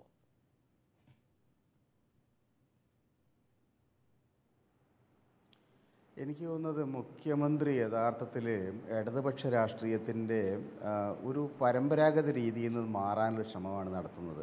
അദ്ദേഹം ഒരു പ്രൊഫഷണൽ ബൂർഷ്വാ പൊളിറ്റീഷ്യൻ്റെ മാതിരിയാണ്, അഡ്മിനിസ്ട്രേറ്ററുടെ മാതിരിയാണ് കാര്യങ്ങൾ സമീപിക്കുന്നത് എനിക്ക് തോന്നുന്നത്. എന്താ പറയുക, ഭരണപരമായ നേട്ടങ്ങൾ, സ്പീഡ് തുടങ്ങിയ കാര്യങ്ങളിൽ മാത്രമാണ് അദ്ദേഹത്തിന് ഊന്നൽ. അതുപോലെ അഴിമതിയെ സംബന്ധിച്ചുള്ള എഫേർട്ടുകൾ, അഴിമതി ഇല്ലായ്മ ചെയ്യാനുള്ള എഫേർട്ടുകൾ, അതിൽ രണ്ട് കാര്യങ്ങൾ പറയാം. ഒന്നാമത്തെ കാര്യം, അഴിമതിക്കാർക്ക് സംരക്ഷണം കൊടുക്കുന്ന ഒരു സമീപനവും ഉണ്ടാവില്ല എന്ന് പിണറായി വിജയൻ പറഞ്ഞത് ശരിയാണ്. അത് ഇ പി ജയരാജൻ അടക്കമുള്ള ആളുകൾക്ക് അദ്ദേഹം ശക്തമായിട്ടുള്ള ഒരു മെസ്സേജ് കൊടുത്തിട്ടുണ്ട്. അത് നല്ല കാര്യമാണ്. അഴിമതിക്കാരായിട്ടുള്ള ആളുകൾ, അഴിമതി സംബന്ധമായ ആരോപണങ്ങൾ വന്നു കഴിഞ്ഞാൽ പ്രൊട്ടക്റ്റ് ചെയ്യില്ല, അല്ലെങ്കിൽ സദാചാര ഭ്രംശം പോലെയുള്ള എന്തെങ്കിലും ആരോപണങ്ങൾ വന്നു കഴിഞ്ഞാൽ സംരക്ഷിക്കില്ല എന്ന സന്ദേശം മുഖ്യമന്ത്രി നൽകിയിട്ടുണ്ട്. അത് വളരെ നല്ല സന്ദേശമാണ്. അത് അദ്ദേഹത്തിൻ്റെ കൂടെ നിൽക്കുന്ന മുഴുവൻ ആളുകൾക്കും ബാധകമാക്കേണ്ടതുമാണ്. പക്ഷേ റിയാലിറ്റി എന്താണെന്ന് വെച്ച് കഴിഞ്ഞാൽ, ഭരണത്തിൻ്റെ വിവിധ തലങ്ങളിൽ ഇന്ന് കൂടുതൽ ഒരു തരത്തിലുള്ള ഉപജാപക സംഘങ്ങളുടെ പ്രവർത്തനം യഥാർത്ഥത്തിൽ ആരംഭിച്ചു കഴിഞ്ഞിട്ടുണ്ട്. ഉദ്യോഗസ്ഥ തലത്തിലായാലും ശരി, അഡ്മിനിസ്ട്രേഷൻ തലത്തിലായാലും ശരി, ഇന്ന് കൂടുതൽ ഈ സ്ഥാപിത താല്പര്യങ്ങളുടെ നിയന്ത്രണം വന്നിരിക്കുന്നു എന്നുള്ളത് വളരെ വളരെ വ്യക്തമാണ്. ഞാനതിന് വിശദാംശങ്ങളിലേക്ക് പോകുന്നില്ല. പോലീസ് ഡിപ്പാർട്ട്മെൻറ്റ് മാത്രം നോക്കിയാൽ മതി. പോലീസ് ഡിപ്പാർട്ട്മെൻറ്റിൽ ഇപ്പോൾ DGP ആയിട്ട് ഒരാൾ വന്നിട്ടുണ്ട്. അദ്ദേഹം കേസ് നടത്തി ജയിച്ചു വന്നതാണ്. പക്ഷേ അദ്ദേഹത്തിൻ്റെ താഴെ ഒരു വലിയ സംഘം ഉദ്യോഗസ്ഥരെ വെച്ചിട്ടുണ്ട്. ഈ ഉദ്യോഗസ്ഥരുടെയൊക്കെ പഴയകാല റെക്കോർഡുകളും അവരുടെയൊക്കെ പ്രൊഫഷണലായിട്ടുള്ള ആക്ടിവിറ്റീസിൻ്റെ രീതികളും അവരെ സംബന്ധിച്ചുണ്ടായിരിക്കുന്ന ആരോപണങ്ങളൊക്കെ നോക്കിക്കഴിഞ്ഞാൽ നമുക്ക് കാണാൻ കഴിയാം, ഒരു പ്രത്യേക സംഘം കേരളത്തിലെ വിവിധ തലങ്ങളിൽ അധികാരത്തിൻ്റെ മുഖ്യമായ കേന്ദ്രങ്ങളിലൊക്കെ തന്നെ സ്ഥാനം ഉറപ്പിച്ചിട്ടുണ്ട്. ഇത് അടുത്ത 4 വർഷങ്ങളിൽ വലിയ തരത്തിലുള്ള അഴിമതികൾക്കും വലിയ തരത്തിലുള്ള സാമൂഹിക വിരുദ്ധമായ പ്രവർത്തനങ്ങൾക്കും ഒക്കെ ഇടയാക്കി വരും. കാരണം ഇന്ന് പിണറായി വിജയൻ എന്ന വ്യക്തിക്ക് മാത്രം കൺട്രോൾ ചെയ്യാൻ കഴിയില്ല, മുഖ്യമന്ത്രി കൺട്രോൾ ചെയ്യാൻ കഴിയില്ല. ഒരു സ്ഥാപിത താല്പര്യങ്ങളുടെ സംഘം വലിയ തോതിൽ കേരളത്തിൻ്റെ നിയന്ത്രണം പിടിച്ചെടുക്കുന്ന ഒരവസ്ഥയാണ് കഴിഞ്ഞ കുറേ മാസങ്ങളിലൂടെ കണ്ടുവരുന്നത്. ഇത് ഇനിയുള്ള മാസങ്ങളിൽ അതിൻ്റെ ദൂരവ്യാപകമായ എന്താ പറയുക പ്രഖ്യാതങ്ങൾ നമ്മൾ കാണേണ്ടതായിട്ട്. അതാണ് ശ്രീ ഭരതരാജൻ, ഈ ഭാവിയിൽ മികച്ച തോതിൽ കാര്യങ്ങൾ വരും എന്ന് പൗരർക്ക്, രാഷ്ട്രീയം ശ്രദ്ധിക്കുന്ന ആളുകൾക്ക് ഒക്കെ തോന്നലുണ്ടാകണമെങ്കിൽ ചില കാര്യങ്ങൾ ചെയ്യേണ്ടതുണ്ടായിരുന്നു. ആ കാര്യങ്ങൾ ചെയ്യാനായി എന്ന പൂർണ്ണ ബോധ്യം പാർട്ടിയുടെ ഭാഗമായി നിൽക്കുന്ന, ഈ സർക്കാരിന് നേതൃത്വം കൊടുക്കുന്ന പാർട്ടിയുടെ ഭാഗമായി നിൽക്കുന്ന താങ്കൾക്ക് ആത്മാർത്ഥമായി മുന്നോട്ട് വെക്കാൻ പറ്റുമോ? ഇപ്പോൾ ഈ പറയുന്ന പെൻഷൻ്റെയും ക്ഷേമപ്രവർത്തനങ്ങളുടെയും പൊതുമേഖലാ സ്ഥാപനങ്ങളുടെ മുന്നോട്ട് പോക്കിനെയും കുറിച്ചൊക്കെ ചോദിക്കുമ്പോഴുള്ളൊരു പ്രശ്നം ഇങ്ങോട്ട് വരുന്നത് നോക്കൂ. ഈ പറഞ്ഞ അതേ ആളുകൾ അഴിമതിയുടെ ബിംബങ്ങളായി ചൂണ്ടിക്കാണിച്ചിരുന്ന ആളുകളെ ഉള്ളിലേക്കെടുത്തിരിക്കുന്നു.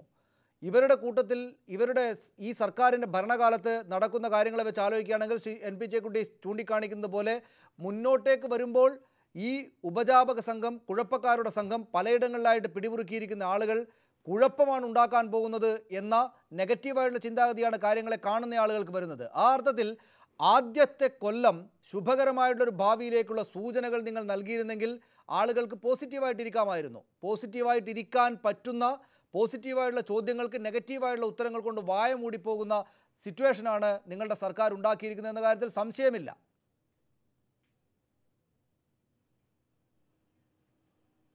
സംശയമില്ലെന്ന് നിങ്ങൾ അവകാശപ്പെടുകയല്ലേ?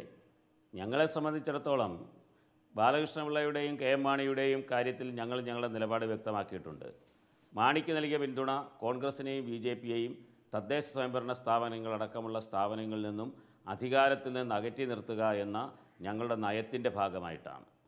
ബാലകൃഷ്ണപിള്ള ഐക്യജനാധിപത്യ മുന്നണിയിൽ നിന്ന് പിണങ്ങി കഴിഞ്ഞ തെരഞ്ഞെടുപ്പിൽ ഇടതുപക്ഷ ജനാധിപത്യ മുന്നണിയോടൊപ്പം നിന്ന് അദ്ദേഹത്തിൻ്റെ പാർട്ടി ഒരു സീറ്റിൽ മത്സരിച്ചു, ജയിച്ചു. ഇടതുപക്ഷ ജനാധിപത്യ മുന്നണിയിലുള്ളവരും മുന്നണിയുമായി സഹകരിക്കുന്നവരുമായ എല്ലാ പാർട്ടികളുടെയും കാര്യത്തിൽ ഇടതുപക്ഷ ജനാധിപത്യ മുന്നണി ചില കാര്യങ്ങൾ പരിഗണിച്ചിരുന്നു.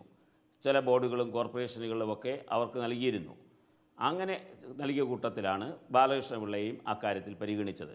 ബാലകൃഷ്ണപിള്ളയുടെ കേസും അദ്ദേഹത്തിനെ ശിക്ഷിച്ചതും അതിനുവേണ്ടി VS നടത്തിയിട്ടുള്ള എഫേർട്ടും ഒന്നും ഞങ്ങൾ നിരാകരിക്കുകയോ തള്ളിപ്പറയുകയോ ചെയ്തിട്ടില്ല. ഇടതുപക്ഷ ജനാധിപത്യ മുന്നണിയുമായി ബാലകൃഷ്ണപിള്ള സഹകരിച്ചു പോകുന്ന ഒരാളെന്നുള്ള നിലയിൽ മറ്റ് ഘടകകക്ഷികൾക്ക് സഹകരിക്കുന്ന കക്ഷികൾക്ക് നൽകിയ പരിഗണന ബാലകൃഷ്ണപിള്ളയ്ക്ക് നൽകുകയാണ് ചെയ്തത് എന്ന ഞങ്ങളുടെ നിലപാട്, ഇടതുപക്ഷ ജനാധിപത്യ മുന്നണിയുടെ നിലപാട് ഞങ്ങൾ വ്യക്തമാക്കിയിട്ടുണ്ട്. അത് സംബന്ധിച്ച് വ്യത്യസ്ത അഭിപ്രായങ്ങളോ വിമർശനങ്ങളോ ഉള്ള ആളുകളുണ്ടാവും. അവരാ വിമർശനങ്ങൾ ഉന്നയിക്കുന്നതിലൊന്നും ഞങ്ങൾ തെറ്റ് കാണുന്നില്ല. പക്ഷേ ഞങ്ങൾ ചെയ്തിട്ടുള്ളത് ഒരു രാഷ്ട്രീയ സത്യസന്ധതയുടെ നിലപാടാണ് അക്കാര്യത്തിൽ സ്വീകരിച്ചത് എന്നുള്ളതാണ് ഞങ്ങളുടെ അഭിപ്രായം. ഇവിടെ പറഞ്ഞതുപോലെ പരമ്പരാഗതമായ വ്യവസായങ്ങളും നമ്മുടെ പൊതുവ്യവസായങ്ങളും ഐക്യജനാധിപത്യ മുന്നണിയുടെ ഭരണത്തിന് കീഴിൽ തകർന്നടിഞ്ഞതാണ്. ആ പരമ്പരാഗത വ്യവസായങ്ങളെ സംരക്ഷിക്കുക. അപ്പോൾ ആർക്കും മനസ്സിലാവും കയറും കൈത്തറിയും രക്ഷപ്പെടും എന്ന് ആരെങ്കിലും ധരിച്ചിരുന്നോ? ആ കയറും കൈത്തറിയും രക്ഷപ്പെടുത്താൻ കഴിയും എന്ന് ഈ ഗവൺമെൻറ് വ്യക്തമാക്കി. ലക്ഷക്കണക്കിന് തൊഴിലാളികൾ പണിയെടുക്കുന്ന കശുവണ്ടി വ്യവസായത്തെ സംരക്ഷിക്കാനും കശുവണ്ടി വ്യവസായത്തിലെ ഗവൺമെൻറ്റിൻ്റെ ഉടമസ്ഥതയിലുള്ള ഫാക്ടറികൾ തുറന്നു പ്രവർത്തിപ്പിക്കാനും തൊഴിലാളികൾക്ക് ആനുകൂല്യങ്ങൾ കൊടുക്കാനുമുള്ള വലിയൊരു ശ്രമം നടത്തിയെന്നുള്ളത് ചെറിയ കാര്യമാണോ? അങ്ങനെ ഓരോ മേഖലയെടുത്ത് പരിശോധിച്ചാലും ഈ ഗവൺമെൻറ് ഈ രാജ്യത്തെ അശരണരായ, ഭവനരഹിതരായ, മാർസവൽക്കരിക്കപ്പെട്ട, അതേപോലെ തന്നെ ബുദ്ധിമുട്ട് അനുഭവിക്കുന്ന മറ്റു കാര്യങ്ങൾ മാറ്റി നിർത്തുക. ഒരു രാഷ്ട്രീയ പാർട്ടി നയിക്കുന്ന രാഷ്ട്രീയ സംവിധാനം എന്ന നിലയ്ക്ക് സർക്കാരിന് ചീത്തപ്പേരുണ്ടായിട്ടുണ്ട്. സർക്കാർ പറയേണ്ടുന്ന കാര്യങ്ങൾ അല്ലെങ്കിൽ അതുവരെ പറഞ്ഞ കാര്യങ്ങൾ ഘടകവിരുദ്ധമായുള്ള കാര്യങ്ങളിലേക്ക് പോയിട്ട് ഉണ്ട് എന്നൊക്കെ സമ്മതിക്കുമ്പോൾ തന്നെയും ഒരു സർക്കാർ എന്ന നിലയ്ക്ക് ഏറ്റവും താഴെത്തട്ടിലുള്ള ആളുകൾ പണിയെടുക്കുന്ന മേഖലയ്ക്ക് വേണ്ടി ചെയ്ത ഈ പോസിറ്റീവായുള്ള കാര്യങ്ങളെ കാണാതിരിക്കാനാകുമോ? ഈ കൈത്തറി മേഖലകളൊക്കെ രക്ഷപ്പെടും എന്ന് ആരും വിചാരിച്ചതല്ല. ഒന്ന്, ആ മേഖലകളുടെ കാലം കഴിഞ്ഞിട്ടുണ്ട്. അവിടെ ജോലി ചെയ്യുന്ന ആളുകൾക്ക് പിന്നാലെ പോകാൻ ഈ പുതിയ വേഗം കൂടിയ കാലത്തിന് സാധിക്കുകയില്ല എന്നായിരുന്നു UDF സർക്കാരിൻ്റെ അവസാന കാലത്തൊക്കെയുള്ള ഒരു തോന്നൽ. പക്ഷേ അവരത് മാറ്റി. അത് നിങ്ങൾ അഭിനന്ദിച്ച് തന്നെ മുന്നോട്ട് പോകേണ്ടതാണ്.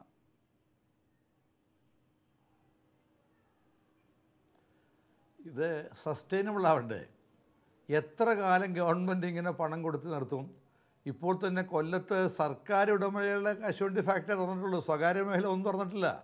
സർക്കാർ മേഖലയൊക്കെ വളരെ കൂടുതൽ സ്വകാര്യ മേഖല വർക്ക് ചെയ്യുന്നുണ്ട്, അവിടെ തുറക്കാൻ പറ്റിയിട്ടില്ല. പിന്നെ കൈത്തറിക്കും അതുപോലെ തന്നെ കയറിനും ഇവർ കുറേ പണം കൊടുത്തു. ഞാൻ ചോദിക്കട്ടെ, നാളെ കൊടുക്കാൻ കഴിയുമോ?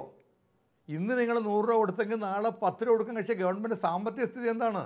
നമ്മുടെ ധനകാര്യമന്ത്രി ഇന്നലെ പറഞ്ഞത്? പക്ഷേ അവിടെ തന്നെയും നിങ്ങൾ ഇരുവരുടെയും നിലപാടുകളിലുള്ള വ്യത്യാസം തന്നെയും അവരുടെ പോസിറ്റീവ് കാര്യത്തെ, അവർക്കൂടെ ഗുണപരമായിട്ടുള്ള കാര്യങ്ങളെ തെളിവ് നൽകുന്നതാണ്. അതായത് ഇതിന് പൈസ കൊടുത്തിട്ട് എന്താണ് കാര്യം എന്ന് പറഞ്ഞ് ആ മേഖലയിൽ പണിയെടുക്കുന്ന ആളുകളെ തള്ളിക്കളയുന്ന നിലപാടാണ് താങ്കൾ ഇപ്പോൾ പോലും എടുക്കുന്നതെങ്കിൽ അങ്ങനെയല്ല. നിങ്ങളെല്ലാം തള്ളിക്കളയുന്ന ആൾക്കൊപ്പം നിൽക്കാൻ ഞങ്ങളുടെ സർക്കാരുണ്ട്, പണം ചെലവഴിക്കാൻ ഞങ്ങൾ തയ്യാറാണ് എന്ന പോസിറ്റീവായുള്ള കാര്യം അവിടെയുണ്ട്. അതിനെ അഭിനന്ദിച്ച് വേണം പോകാൻ. ആ നിലപാടുകളുടെ വ്യത്യാസം ചെറുതല്ല, പാവപ്പെട്ട ആളുകളെ ബാധിക്കുന്നതാണ്. നല്ല കാര്യങ്ങൾ നിലപാടിൻ്റെ ഞങ്ങൾ പാവപ്പെട്ട ചികിത്സയ്ക്ക് കൊടുത്ത പണത്തിനെന്നറിയാം കഴിഞ്ഞ ഗവൺമെൻറ് കാലത്ത് അതിൻ്റെ 1/4 കൊടുത്തിട്ടുണ്ടോ ഇപ്പോൾ? അപ്പം ഞങ്ങളുടെ അത്രയും പാവങ്ങളുടെ സഹായിച്ചൊരു ഗവൺമെൻറ് വേറെ. നിങ്ങൾ പറയാൻ ചില സെക്ടറിൻ്റെ കാര്യമാണ് ഞാൻ പറഞ്ഞല്ലോ. ആ സെക്ടർ ഞങ്ങളും പണം കൊടുത്തിട്ടുണ്ട് ആദ്യത്തെ 2 വർഷം. ആ സെക്ടറിൻ്റെ അത് റീസ്ട്രക്ചറിങ് ആവശ്യമുള്ള സെക്ടറാണത്. ഇപ്പം നിങ്ങൾ പറയുന്നത് ഈ 1 വർഷം കൊണ്ട് കുറേ പണം അവിടെ പമ്പ് ചെയ്തു, കുറേ പേർ ജോലി കിട്ടി, അത് സ്ഥായിയായിട്ട് നടത്താൻ കഴിയുമോ ഗവൺമെൻറ്റിന്? അതിനുള്ള റിസോഴ്സ് ഉണ്ടോ? എൻ്റെ ചോദ്യം അവിടെയാണ്. ഞാനത് ആ ആൾക്കാരെ തള്ളിക്കളഞ്ഞുകൊണ്ട് പറയുകയല്ല, അവരെ നിലനിർത്തണം. പക്ഷേ നിലനിർത്തുമ്പോൾ സ്ഥായിയായി നിലനിർത്തണ്ടേ? അല്ല 1 വർഷം കൊടുത്തു, 2 വർഷം കൊടുത്തു, പിന്നെ ഈ ഗവൺമെൻറ് മുന്നോട്ട് പോകാൻ കഴിയില്ല. അതുകൊണ്ട് എന്തെങ്കിലും പുതിയ റിസോഴ്സ് ഈ ഗവൺമെൻറ് കണ്ടുപിടിച്ചിട്ടുണ്ടോ? ഒരു പുതിയ പദ്ധതി പ്രഖ്യാപിച്ചിട്ടുണ്ടോ? അപ്പോൾ അതുകൊണ്ട് പൊതുമേഖലയ്ക്കൊന്നും ഞങ്ങൾ എതിരല്ല. പക്ഷേ ഉള്ള ഒരു പ്രശ്നം, സ്ഥായിയായി പൊതുമേഖലയെ റീസ്ട്രക്ചർ ചെയ്യാതെ എത്ര കാലം പമ്പ് കൊടുക്കാൻ പറ്റും? ഗവൺമെൻറ്റൊക്കെ കഴിയില്ല. ശമ്പളം കൊടുക്കാൻ ബുദ്ധിമുട്ടാണ് ഗവൺമെൻറ്. ആ ഒരു ഗവൺമെൻറ് എങ്ങനെയാണ് തൽക്കാലം പറഞ്ഞു നിൽക്കാം, ഞങ്ങൾ കൊടുത്തു, ഞങ്ങൾ നാളെ കൊടുക്കാൻ കഴിയില്ല എന്നുള്ള ഞാൻ പറഞ്ഞത്. പിന്നെ ഡെവലപ്മെൻറ്റ് വർക്ക് വേണമെങ്കിൽ പണം വേണ്ടേ? സർക്കാർ ബഡ്ജറ്റിൽ കഴിഞ്ഞ തോമസ് ഐസക്കിൻ്റെ റിവൈസ്ഡ് ബഡ്ജറ്റിൽ പറഞ്ഞത് 10,000 കോടി രൂപയുടെ കിഫ്ബി വരുമെന്നാണ്. ആകെ വന്നത് 1,300 കോടി രൂപ. 1000 കോടി രൂപ തന്നെ നമ്മുടെ മറ്റേ പെട്രോളിയത്തിൻ്റെ സെസ്സാണ്. ആരെങ്കിലും പണം ഇട്ടിട്ടുണ്ടോ? ഈ വർഷം തന്നെ 25,000 കോടി അടക്കമുള്ള കാര്യങ്ങളുടെ ആക്ഷേപങ്ങൾ കൂടെ ഈ 61 കുറ്റപത്രത്തിന്റെ സാമ്പത്തിക കാര്യത്തിൽ വരും.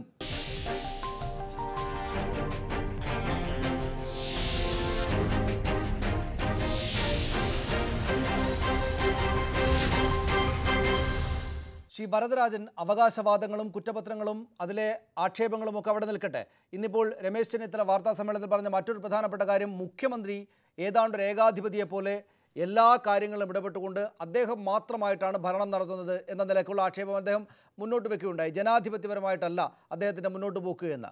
ഈ പറയുന്ന നാട്ടിൽ എന്താണ് നടക്കുന്നത്, സർക്കാർ എന്താണ് ചെയ്യുന്നത് എന്നറിയാൻ നാട്ടുകാർക്ക് അവകാശമില്ല എന്ന തോതിലാണ് കാര്യങ്ങളെ കൊണ്ടുപോകുന്നതെന്നും അദ്ദേഹം പറഞ്ഞു. നമ്മൾ സ്വാഭാവികമായിട്ടും വിചാരിക്കുക, ഈ സർക്കാർ ഒന്നാം വാർഷിക ആഘോഷത്തിലേക്ക് പോവുകയാണ്, ഒരു വർഷമായിട്ടുണ്ട്, ഇന്ന കാര്യങ്ങൾ നടത്തിയെന്ന അവകാശവാദം ഉന്നയിക്കുമ്പോൾ ഇനി അങ്ങോട്ട് ചെയ്യാൻ പോകുന്ന ഏറ്റവും പ്രധാനപ്പെട്ട 1-2 പദ്ധതികളുടെ പ്രഖ്യാപനമുണ്ടാകും. പദ്ധതികളല്ലെങ്കിൽ ഏതെങ്കിലും നിലക്ക് നേരത്തെ ശ്രീ NP ചേക്കുട്ടി ചൂണ്ടിക്കാണിച്ച ഉദാഹരണത്തിലുള്ളതുപോലുള്ള ചില സംഗതികൾ, അതൊന്നും പക്ഷേ ഈ സർക്കാരിൻ്റെ ഭാഗത്തുനിന്ന് ഉണ്ടായിട്ടില്ല. എന്തുകൊണ്ടാകണം അത്? ഒന്ന്, താങ്കളടക്കമുള്ള പാർട്ടി നേതാക്കൾക്കോ ഈ സർക്കാരിൻ്റെ ഭാഗമായിട്ടുള്ള ആളുകൾക്കോ തന്നെ ഒന്നും അറിയുകയില്ല. പിണറായി വിജയനകത്താണ്, മുഖ്യമന്ത്രിക്കകത്താണ് എന്തെങ്കിലുമൊക്കെ ചെയ്യേണ്ടതുണ്ട് എന്ന തോന്നൽ അദ്ദേഹത്തിനുള്ളിൽ മാത്രമുള്ള ചില പദ്ധതികളാണ്. അത് സമയമാകുമ്പോൾ മാത്രമേ ഞങ്ങൾ അറിയാൻ പാടുള്ളൂ, നാട്ടുകാർ അറിയാൻ പാടുള്ളൂ എന്നുണ്ട്. അതുകൊണ്ടായിരിക്കണം. അതുകൊണ്ട് ശുഭകരമായിട്ട് മുന്നോട്ട് പോകാനുള്ള പ്രഖ്യാപനങ്ങളൊന്നും നടത്താൻ ഞങ്ങൾക്ക് സൗകര്യമില്ല എന്ന നിലപാട് സ്വീകരിക്കുന്നത് ശരിയായ നിലപാടാണോ?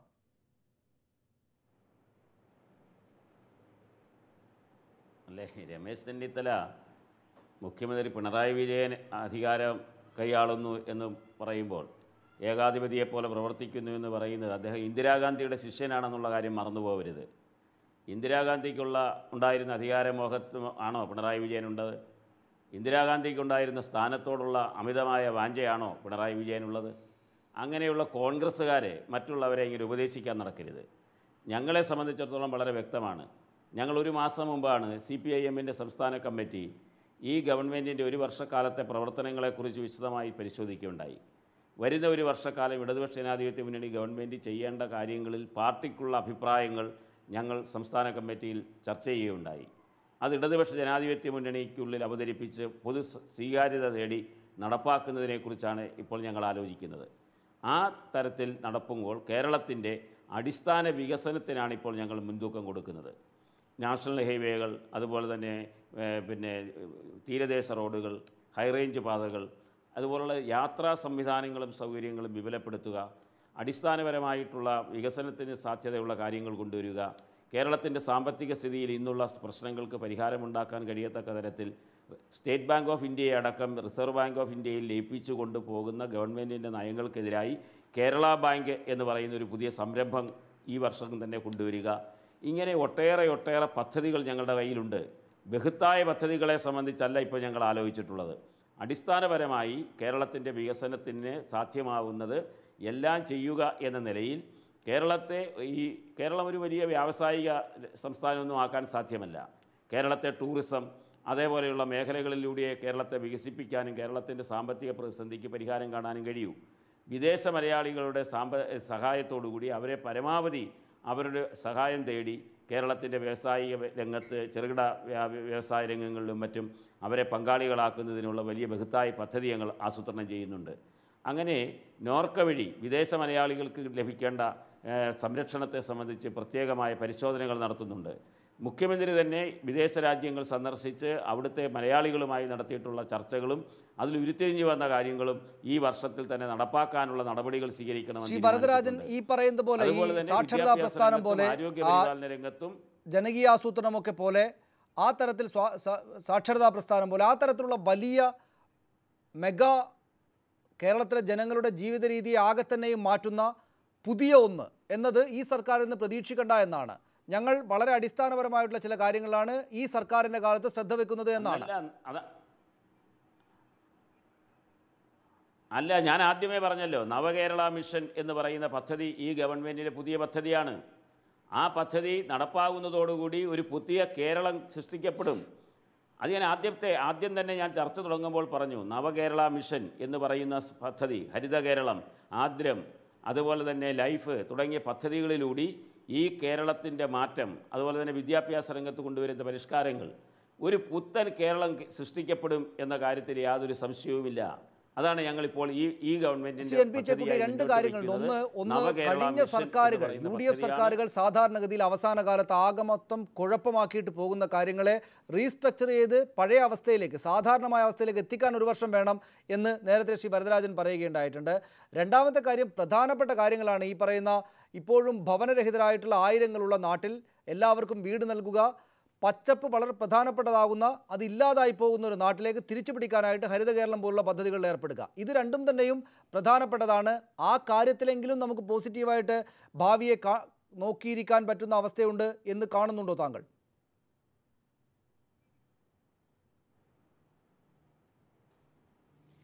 ഇടതുപക്ഷത്തിനെ സംബന്ധിച്ചിടത്തോളം അവർക്കൊരു കാഴ്ചപ്പാടുണ്ട് കേരളത്തെ. അത് പുതിയ കാഴ്ചപ്പാടല്ല. ദീർഘകാലമായിട്ട് ഇടതുപക്ഷം കേരളത്തെ എങ്ങനെ വികസിപ്പിക്കണം, കേരളത്തെ എങ്ങനെ മുന്നോട്ട് കൊണ്ടുപോകണം ഇതിനെക്കുറിച്ച് കാഴ്ചപ്പാടുണ്ടായിരുന്നു. അത് ഈ സർക്കാർ വരുന്നതിന് തൊട്ട് മുമ്പ് ഈ അവസാനത്തെ കേരള പഠന കോൺഗ്രസ് പോലും അത് സംബന്ധിച്ച് ഒരു പരിപ്രേക്ഷ്യം രൂപീകരിച്ചിട്ടുണ്ട്. അപ്പോൾ അതിൻ്റെ ഭാഗമായിട്ടാണ് അവരുടെ മാനിഫെസ്റ്റോ തയ്യാറാക്കിയത്. ആ മാനിഫെസ്റ്റോ വായിച്ചു കഴിഞ്ഞാൽ നമുക്കറിയാൻ പറ്റും അടുത്ത 5 വർഷം കൊണ്ട് ഇടതുപക്ഷം നടപ്പിലാക്കാൻ ഉദ്ദേശിക്കുന്ന കാര്യങ്ങളെ സംബന്ധിച്ച്. എനിക്കതിനോടൊന്നും ഒരു വിയോജിപ്പില്ല. മാത്രമല്ല കേരളത്തിന് മുന്നോട്ട് പോകണമെങ്കിൽ അത്തരത്തിലുള്ള സുചിന്തിതമായിട്ടുള്ള വളരെ കൃത്യമായിട്ടുള്ള ആസൂത്രണത്തോടു കൂടിയുള്ള ഒരു പദ്ധതി തന്നെയാണ് വേണ്ടത്. അക്കാര്യത്തിലൊന്നും തർക്കമില്ല. അല്ലാണ്ട് മെഗാ പ്രോജക്റ്റുകൾ എന്ന അർത്ഥത്തിലല്ല ഞാൻ പറഞ്ഞത്. മറിച്ച് കേരളത്തെ സംബന്ധിച്ചിടത്തോളം അടിസ്ഥാനപരമായ മാറ്റങ്ങൾക്ക് സഹായിക്കുന്ന പദ്ധതികൾ ഉണ്ടാക്കുകയും അത് മുന്നോട്ട് കൊണ്ടുപോകും. പക്ഷേ ഇന്നത്തെ കേരളത്തിൻ്റെ പ്രധാനപ്പെട്ട പ്രശ്നം എന്താണ്? ഇന്നത്തെ പ്രധാനപ്പെട്ട പ്രശ്നങ്ങളിലൊന്ന് നേരത്തെ പറഞ്ഞ മാതിരി മിഷൻ മോഡുമായിട്ട് ബന്ധപ്പെട്ട് ഉള്ള പദ്ധതികൾ. ഹരിത കേരളവും ശുചിത്വ കേരളവും എന്ന് പറയുമ്പോൾ കേരളത്തിൻ്റെ എൻറ്റയർ എൻവയൺമെൻറ്റ് വലിയ ക്രൈസിസിലാണ്. ആ ക്രൈസിസ് റിട്ടേൺ ആയിട്ടുള്ള എൻവയൺമെൻറ്റിലെ രക്ഷപ്പെടുത്തിയെടുക്കാനുള്ള പദ്ധതികൾ ആവിഷ്കരിക്കുന്നു എന്ന് പറയുന്നുണ്ടെങ്കിലും കഴിഞ്ഞ ഒരു കൊല്ലം കൊണ്ട് ഈ മിഷനുകൾ എവിടെയാണ് എത്തി നിൽക്കുന്നത്? മിഷനുകളുടെ തലപ്പത്ത് കുറേ ആളുകൾ ഇരിക്കുന്നുണ്ടെന്ന് എനിക്കറിയാം. കുറേ ആളുകൾ അതിൻ്റെ തലപ്പത്ത് ഇരിക്കുന്നുണ്ട്. തിരുവനന്തപുരത്ത് സെക്രട്ടേറിയറ്റിലൊക്കെ തന്നെ അവർക്ക് ചില ഓഫീസുകളൊക്കെ ഉണ്ടെന്നല്ലാതെ ഈ ആർദ്രം മിഷനായാലും ശരി, മറ്റേ ഹരിതം മിഷനായാലും ശരി, ആരോഗ്യ മിഷനായാലും ശരി, അത്തരം പദ്ധതികളൊന്നും ജനങ്ങൾക്കിടയിലേക്ക് ഇറങ്ങിയിട്ടില്ല. അത് ഇറങ്ങേണ്ട സമയം അതിക്രമിച്ചു കഴിഞ്ഞു. പക്ഷെ നടക്കുന്ന ചില ഏരിയകളുണ്ട്. ഞാൻ പറയാം, വ്യവസായ വകുപ്പുമായിട്ടും ധനകാര്യ വകുപ്പുമായിട്ടും ബന്ധപ്പെട്ട ചില പദ്ധതികൾ വളരെ ശക്തമായിട്ട് നടക്കുന്നുണ്ട്. അത് എനിക്ക് മലബാറിൽ നേരിട്ട് കാണാൻ കഴിയുന്ന കാര്യം. ഗെയിൽ പൈപ്പ് ലൈൻ നിരവധി വർഷങ്ങളായിട്ട് മുടങ്ങിക്കിടക്കുന്നതാണ്. അത് കൊച്ചിയിൽ നിന്ന് മംഗലാപുരം വഴി പൈപ്പ് ലൈൻ ഇട്ട് കഴിഞ്ഞാൽ ഈ പ്രദേശത്തിൻ്റെ പ്രത്യേകിച്ച് മലബാറിൻ്റെ വികസനത്തിന് വലിയ തോതിലുള്ള സഹായകരമാണ്.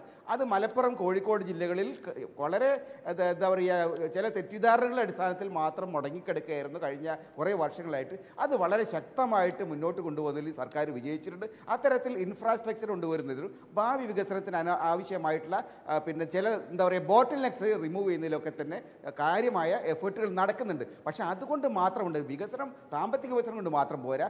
നമ്മുടെ ജീവിതത്തെ, നമ്മുടെ സമൂഹത്തെ തകർത്ത് തരിപ്പണമാക്കുന്ന എൻവയൺമെൻ്റൽ ഇഷ്യൂസ്, കേരളത്തിന് ആരോഗ്യ പ്രതിസന്ധി, ഈ രംഗങ്ങളിൽ ഉണ്ടാവേണ്ട ഇടപെടൽ ഇതുവരെ ഉണ്ടായിട്ടില്ല. മിഷൻ മോഡിനെ കുറിച്ച് പറയുന്നുണ്ട്. ആ മിഷൻ തിരുവനന്തപുരത്ത് കിടന്നുറക്കുകയാണ്. മലബാറിൽ എന്തായാലും ഞാനത് കാണുന്നില്ല. തീർച്ചയായും അതാണ് ശ്രീ ഡൊമിനിക് പ്രസന്റേഷൻ. ഈ ഗെയിൽ പൈപ്പ് ലൈന്, ഹൈവേ വികസനം പോലുള്ള കാര്യങ്ങളിൽ അവർക്കുണ്ടാക്കാനായിട്ടുള്ള നേട്ടം പ്രധാനമാണ്. എന്തുകൊണ്ടെന്നാൽ ഇക്കാര്യത്തിൽ ഉണ്ടായിരിക്കുന്ന തടസ്സങ്ങൾ നീക്കാൻ ഒരു പണിയും എടുക്കാത്ത ആളുകളാണ് UDF സർക്കാർ. ഈ സർക്കാരിൻ്റെ കാലത്ത് അക്കാര്യത്തിൽ ഇച്ഛാശക്തിയോടുകൂടി ഇടപെട്ട് മുഖ്യമന്ത്രിയും സർക്കാരും അവയെ മുന്നോട്ട് കൊണ്ടുപോകാൻ അത് ഭാവിയെ വലിയ തോതിലുള്ള വികസനത്തിലേക്ക് നയിക്കുന്ന സംഗതികളാണ്. ആ കാര്യത്തെ അഭിനന്ദിക്കുമോ?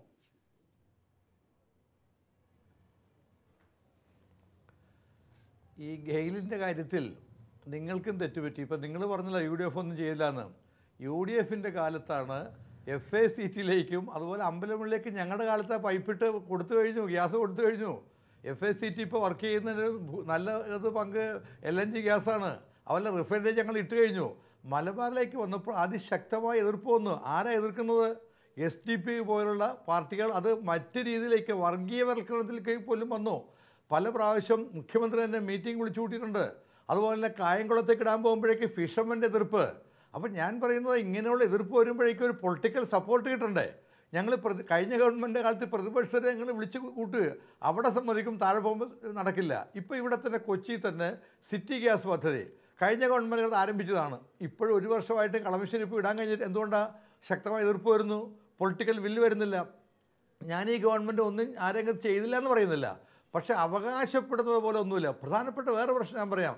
ശ്രീ ചേക്കുട്ടി പറഞ്ഞതുപോലെ ഈ ശുചിത്വ മിഷൻ്റെ കൊച്ചി നഗരസഭ കഴിഞ്ഞ ഗവൺമെൻറ് കാലത്ത്, അതായത് 2015 ഞങ്ങളിവിടെ ഒരു വലിയ പ്ലാന്റിന് വേണ്ടിയുള്ള രൂപരേഖ തയ്യാറാക്കി. അതൊക്കെ അപ്രൂവൽ കൊടുത്തു. അത് ഏകദേശം അപ്രൂവൽ കൊടുത്തൊരു ഒരു ജോയിൻറ്റ് വെഞ്ചറാണ്. ഒരു ലണ്ടൻ കമ്പനിയും ബേസ് ചെയ്തു. ഈ ഗവൺമെൻറ് അപ്രൂവ് ചെയ്തു. ഒരു കൊല്ലമായിട്ട് അതിൻ്റെ സാങ്ഷൻ കിട്ടിയിട്ടില്ല. നമ്മൾ കൊച്ചിയെപ്പോൾ അറിയാമല്ലോ, കൊച്ചിയിലുള്ള സ്ഥിതി, നമ്മുടെ ഗാർബേജ് ഡിസ്പോസൽ. ആ ബ്രഹ്മപുരത്ത് മിക്കവാറും പഴയ പ്ലാന്റ് നിൽക്കുന്ന സ്ഥിതിയിലേക്കായിരിക്കുന്നു.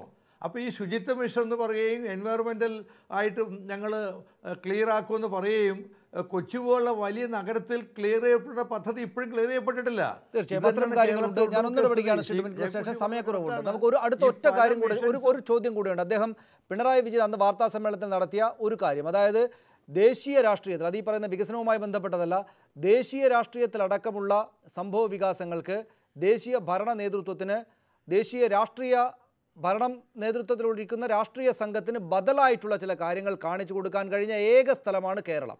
അത് സമ്മതിക്കുമോ?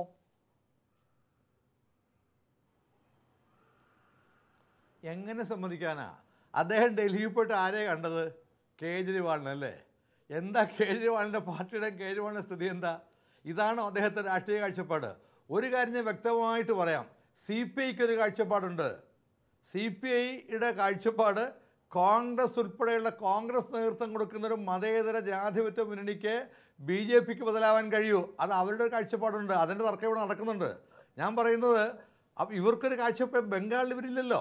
ആകെയുള്ള ത്രിപുരയും കേരളവും വെച്ച് എന്ത് ചെയ്യാൻ കഴിയുന്നു?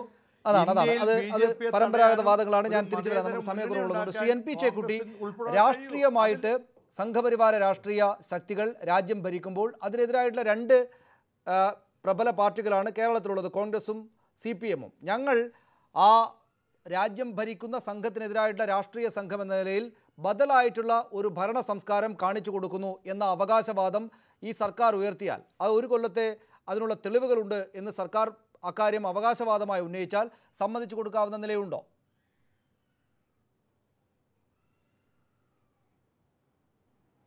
ഞാൻ ആദ്യം പറഞ്ഞില്ലേ, ഞാൻ ഈ കഴിഞ്ഞ ഒരു കൊല്ലത്തെ സർക്കാരിൻ്റെ ബദൽ എന്ന നിലയിലുള്ള, ഓൾട്ടർനേറ്റീവ് എന്ന നിലയിലുള്ള സർക്കാരിൻ്റെ പെർഫോമൻസിനെ കുറിച്ച് ഞാൻ വളരെ നിരാശനാണ്.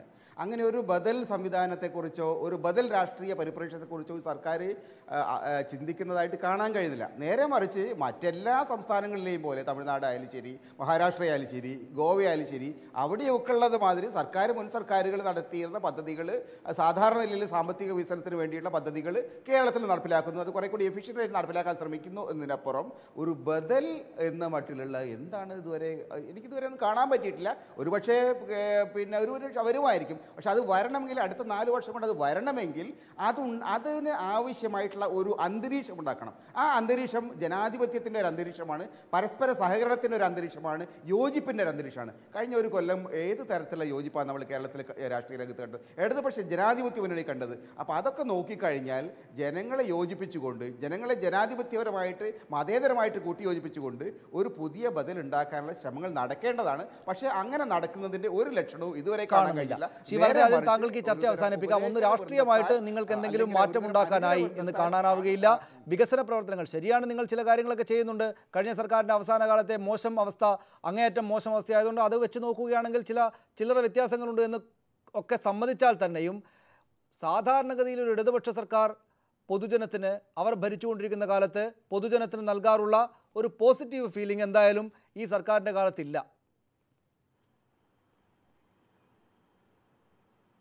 അല്ല, അത് അങ്ങനെ പറയാം, പൂർണ്ണമായി പറയുന്നത് ശരിയല്ലല്ലോ. ഇപ്പോൾ പറഞ്ഞതുപോലെ ഒരു അഖിലേന്ത്യാ രാഷ്ട്രീയത്തിൻ്റെ ഒരു ബദൽ എന്ന് പറയുമ്പോൾ വർഗീയ അജണ്ട നടപ്പാക്കാൻ നടത്തിക്കൊണ്ടിരിക്കുന്ന വലിയ നീക്കങ്ങളാണ് ഇന്ത്യയിൽ നടക്കുന്നത്. മുസ്ലിംസ് ജനസാമാന്യത്തെ മുഴുവൻ ശത്രുപക്ഷത്ത് നിർത്തി ഹിന്ദു വർഗീയത വളർത്താൻ, ഇന്ത്യയുടെ ദേശീയതയ്ക്ക് പകരം ഹിന്ദു ദേശീയത കൊണ്ടുവരാൻ വലിയ കൊണ്ടുപിടിച്ച ശ്രമം നടക്കുമ്പോൾ അതിനെ പ്രതിരോധിച്ചുകൊണ്ട് വർഗീയപരമായ കലാപങ്ങളോ ഇടപെടലുകളോ ഈ കേരളത്തിൽ അനുവദിക്കുകയില്ല എന്ന നിശ്ചയദാർഢ്യത്തോടുകൂടി ഈ ഗവൺമെൻറ് പ്രവർത്തിച്ചതിൻ്റെ ഫലമായിട്ടാണ് കഴിഞ്ഞ ഒരു വർഷക്കാലം അങ്ങനെയുള്ള ഒരു സംഭവവും ഈ കേരളത്തിൽ ഉണ്ടാക്കാൻ ഈ വർഗീയ കക്ഷികൾ, അത് ന്യൂനപക്ഷത്തിൻ്റേതായാലും ഭൂരിപക്ഷത്തിൻ്റേതായാലും ഇവിടെ കഴിഞ്ഞില്ല എന്നുള്ളതാണ് അഖിലേന്ത്യാ രാഷ്ട്രീയത്തിൻ്റെ ബദലായി ഞങ്ങൾ ഉയർത്തിപ്പിടിക്കുന്ന ഒരു കാര്യം. മതേതര ജനാധിപത്യത്തെ ശക്തിപ്പെടുത്തുക എന്നത് തന്നെയാണ്. ഇടതുപക്ഷ ജനാധിപത്യ മുന്നണി വ്യത്യസ്ത പാർട്ടികളുടെ മുന്നണിയാണ്. പല പ്രശ്നങ്ങളിലും വ്യത്യസ്തതകളുണ്ടാവും. ആ വ്യത്യസ്തതകളുടെ അടിസ്ഥാനത്തിൽ ചില നിലപാടുകൾ പറഞ്ഞിട്ടുണ്ടാവും. പക്ഷേ ഇടതുപക്ഷ ജനാധിപത്യ മുന്നണി ഒരു പ്രകടന പത്രികയുടെ അടിസ്ഥാനത്തിൽ പ്രവർത്തിക്കുന്നതാണ്. ഇന്ന് CPIയുടെ സംസ്ഥാന സെക്രട്ടറി കാനൻ രാജേന്ദ്രൻ കഴിഞ്ഞ ദിവസം പറഞ്ഞതുപോലെ ഇടതുപക്ഷ ജനാധിപത്യ മുന്നണി പുറപ്പെടുവിച്ച പ്രകടന പത്രികയെ അടിസ്ഥാനപ്പെടുത്തിയുള്ള ഭരണം തന്നെയാണ് കേരളത്തിൽ മുന്നോട്ട് പോകുന്നത്. അതിലൊന്നും യാതൊരു സംശയവും ഇടതുപക്ഷ ജനാധിപത്യ മുന്നണിക്കില്ല.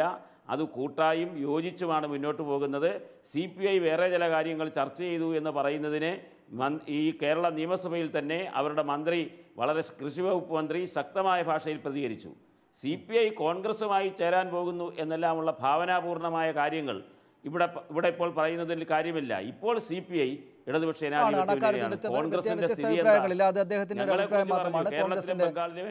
കോൺഗ്രസിനോടൊപ്പം ചേർന്ന് വേണം ദേശീയ രാഷ്ട്രീയത്തിന് ബദലായിട്ടുള്ള സംഘത്തെ ഉണ്ടാക്കാൻ എന്നൊരു തോന്നൽ CPIക്കുണ്ട് എന്നതാണ് ശ്രീ ഡൊമിനിക് റെസ്നേഷൻ നേരത്തെ പറഞ്ഞത്. നമുക്ക് സമയക്കുറവുള്ളതുകൊണ്ട് ഈ ചർച്ച അവസാനിപ്പിക്കാം. എന്തായാലും സർക്കാർ പോസിറ്റീവായിട്ട് നിലക്കാണ് മുന്നോട്ട് പോകുന്നത്. വലിയ മെച്ചപ്പെട്ടൊരു ഭാവിയാണ് കേരളത്തിലെ ജനങ്ങൾക്ക്, അവർ ഭരിക്കുന്ന ആളുകൾക്ക് നൽകുന്നത് എന്ന തോന്നലുണ്ടാക്കണമെങ്കിൽ പക്ഷേ ഇത് പോരാ എന്ന അഭിപ്രായത്തോടായിരിക്കും ഒരുപക്ഷെ എല്ലാവരും ചേർന്ന് നിൽക്കുക. എന്നാൽ അത് പ്രതിപക്ഷം നൽകുന്നത് പോലെ വലിയ തോതിലുള്ള കുറ്റപത്രം, ഒന്നും ചെയ്തിട്ടില്ല ഈ സർക്കാർ എന്ന നിലക്കാകുമോ എന്ന കാര്യത്തിൽ സംശയമുണ്ട്. സ്വാഭാവികമായിട്ടും വരും ദിവസങ്ങളിലും ഈ വാർഷികാഘോഷ പരിപാടികൾ നടക്കുന്ന ദിവസങ്ങളിലും ഈ ചർച്ച തുടരുകയാണല്ലോ ചെയ്യുക. നമുക്ക് കാത്തിരുന്ന് കാണാം. വളരെ നന്ദി അതിഥികൾക്ക് ഒരിക്കൽ കൂടെ. പ്രൈം ഡിബേറ്റ് പ്രധാന വാർത്തകളിലേക്ക് വീണ്ടും. വിവാദ വെളിപ്പെടുത്തലുകളുമായി ജേക്കബ് തോമസിന്റെ ആത്മകഥ വരുന്നു. ബാർ കോഴക്കേസിൽ അന്വേഷണം മട്ടിമറിച്ചെന്നും കെ ബാബുവിന് ശുപാർശയുമായി ഉന്നതർ വിളിച്ചെന്നും ജേക്കബ് തോമസ്. പാറ്റൂർ TO സൂരജ് കേസുകളിലെ അന്വേഷണം അവസാനിപ്പിച്ചത് ഉന്നതരെ ശത്രുക്കളാക്കി. ജോലി പൂർത്തിയാക്കാതിരിക്കാൻ ഉന്നത ഇടപെടലുണ്ടായെന്നും ജേക്കബ് തോമസ് ന്യൂസ് 18നോട്. നമ്മൾ ചെയ്യുന്ന ജോലിയിൽ ആത്മാർത്ഥത കൂടും തോറും ആ ജോലി പൂർത്തീകരിപ്പിക്കാതിരിക്കാനുള്ള ശ്രമങ്ങൾ കൂടുതലായിരുന്നു.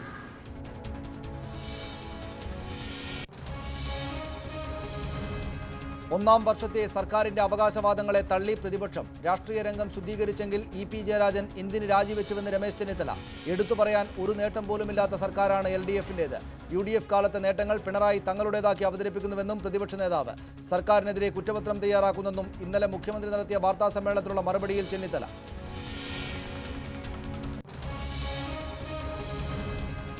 സർക്കാർ ഭൂമി കയ്യേറിയവർ തിരിച്ചു നൽകണമെന്ന് മുഖ്യമന്ത്രി. കള്ളവിദ്യയിലൂടെ കയ്യേറ്റം നടത്തുന്ന വൻകിടക്കാർക്ക് കൂട്ടുനിൽക്കില്ല.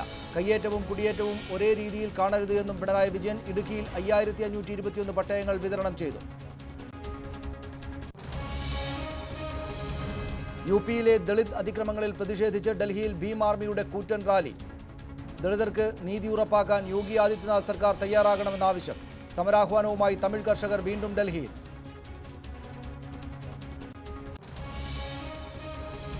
പേട്ട പീഡനത്തിൽ ഗംഗേശാനന്ദ റിമാൻഡിൽ. ചികിത്സ പൂർത്തിയാക്കിയ ശേഷം പ്രത്യേക സെല്ലിലേക്ക് മാറ്റാൻ മജിസ്ട്രേറ്റിന്റെ നിർദ്ദേശം.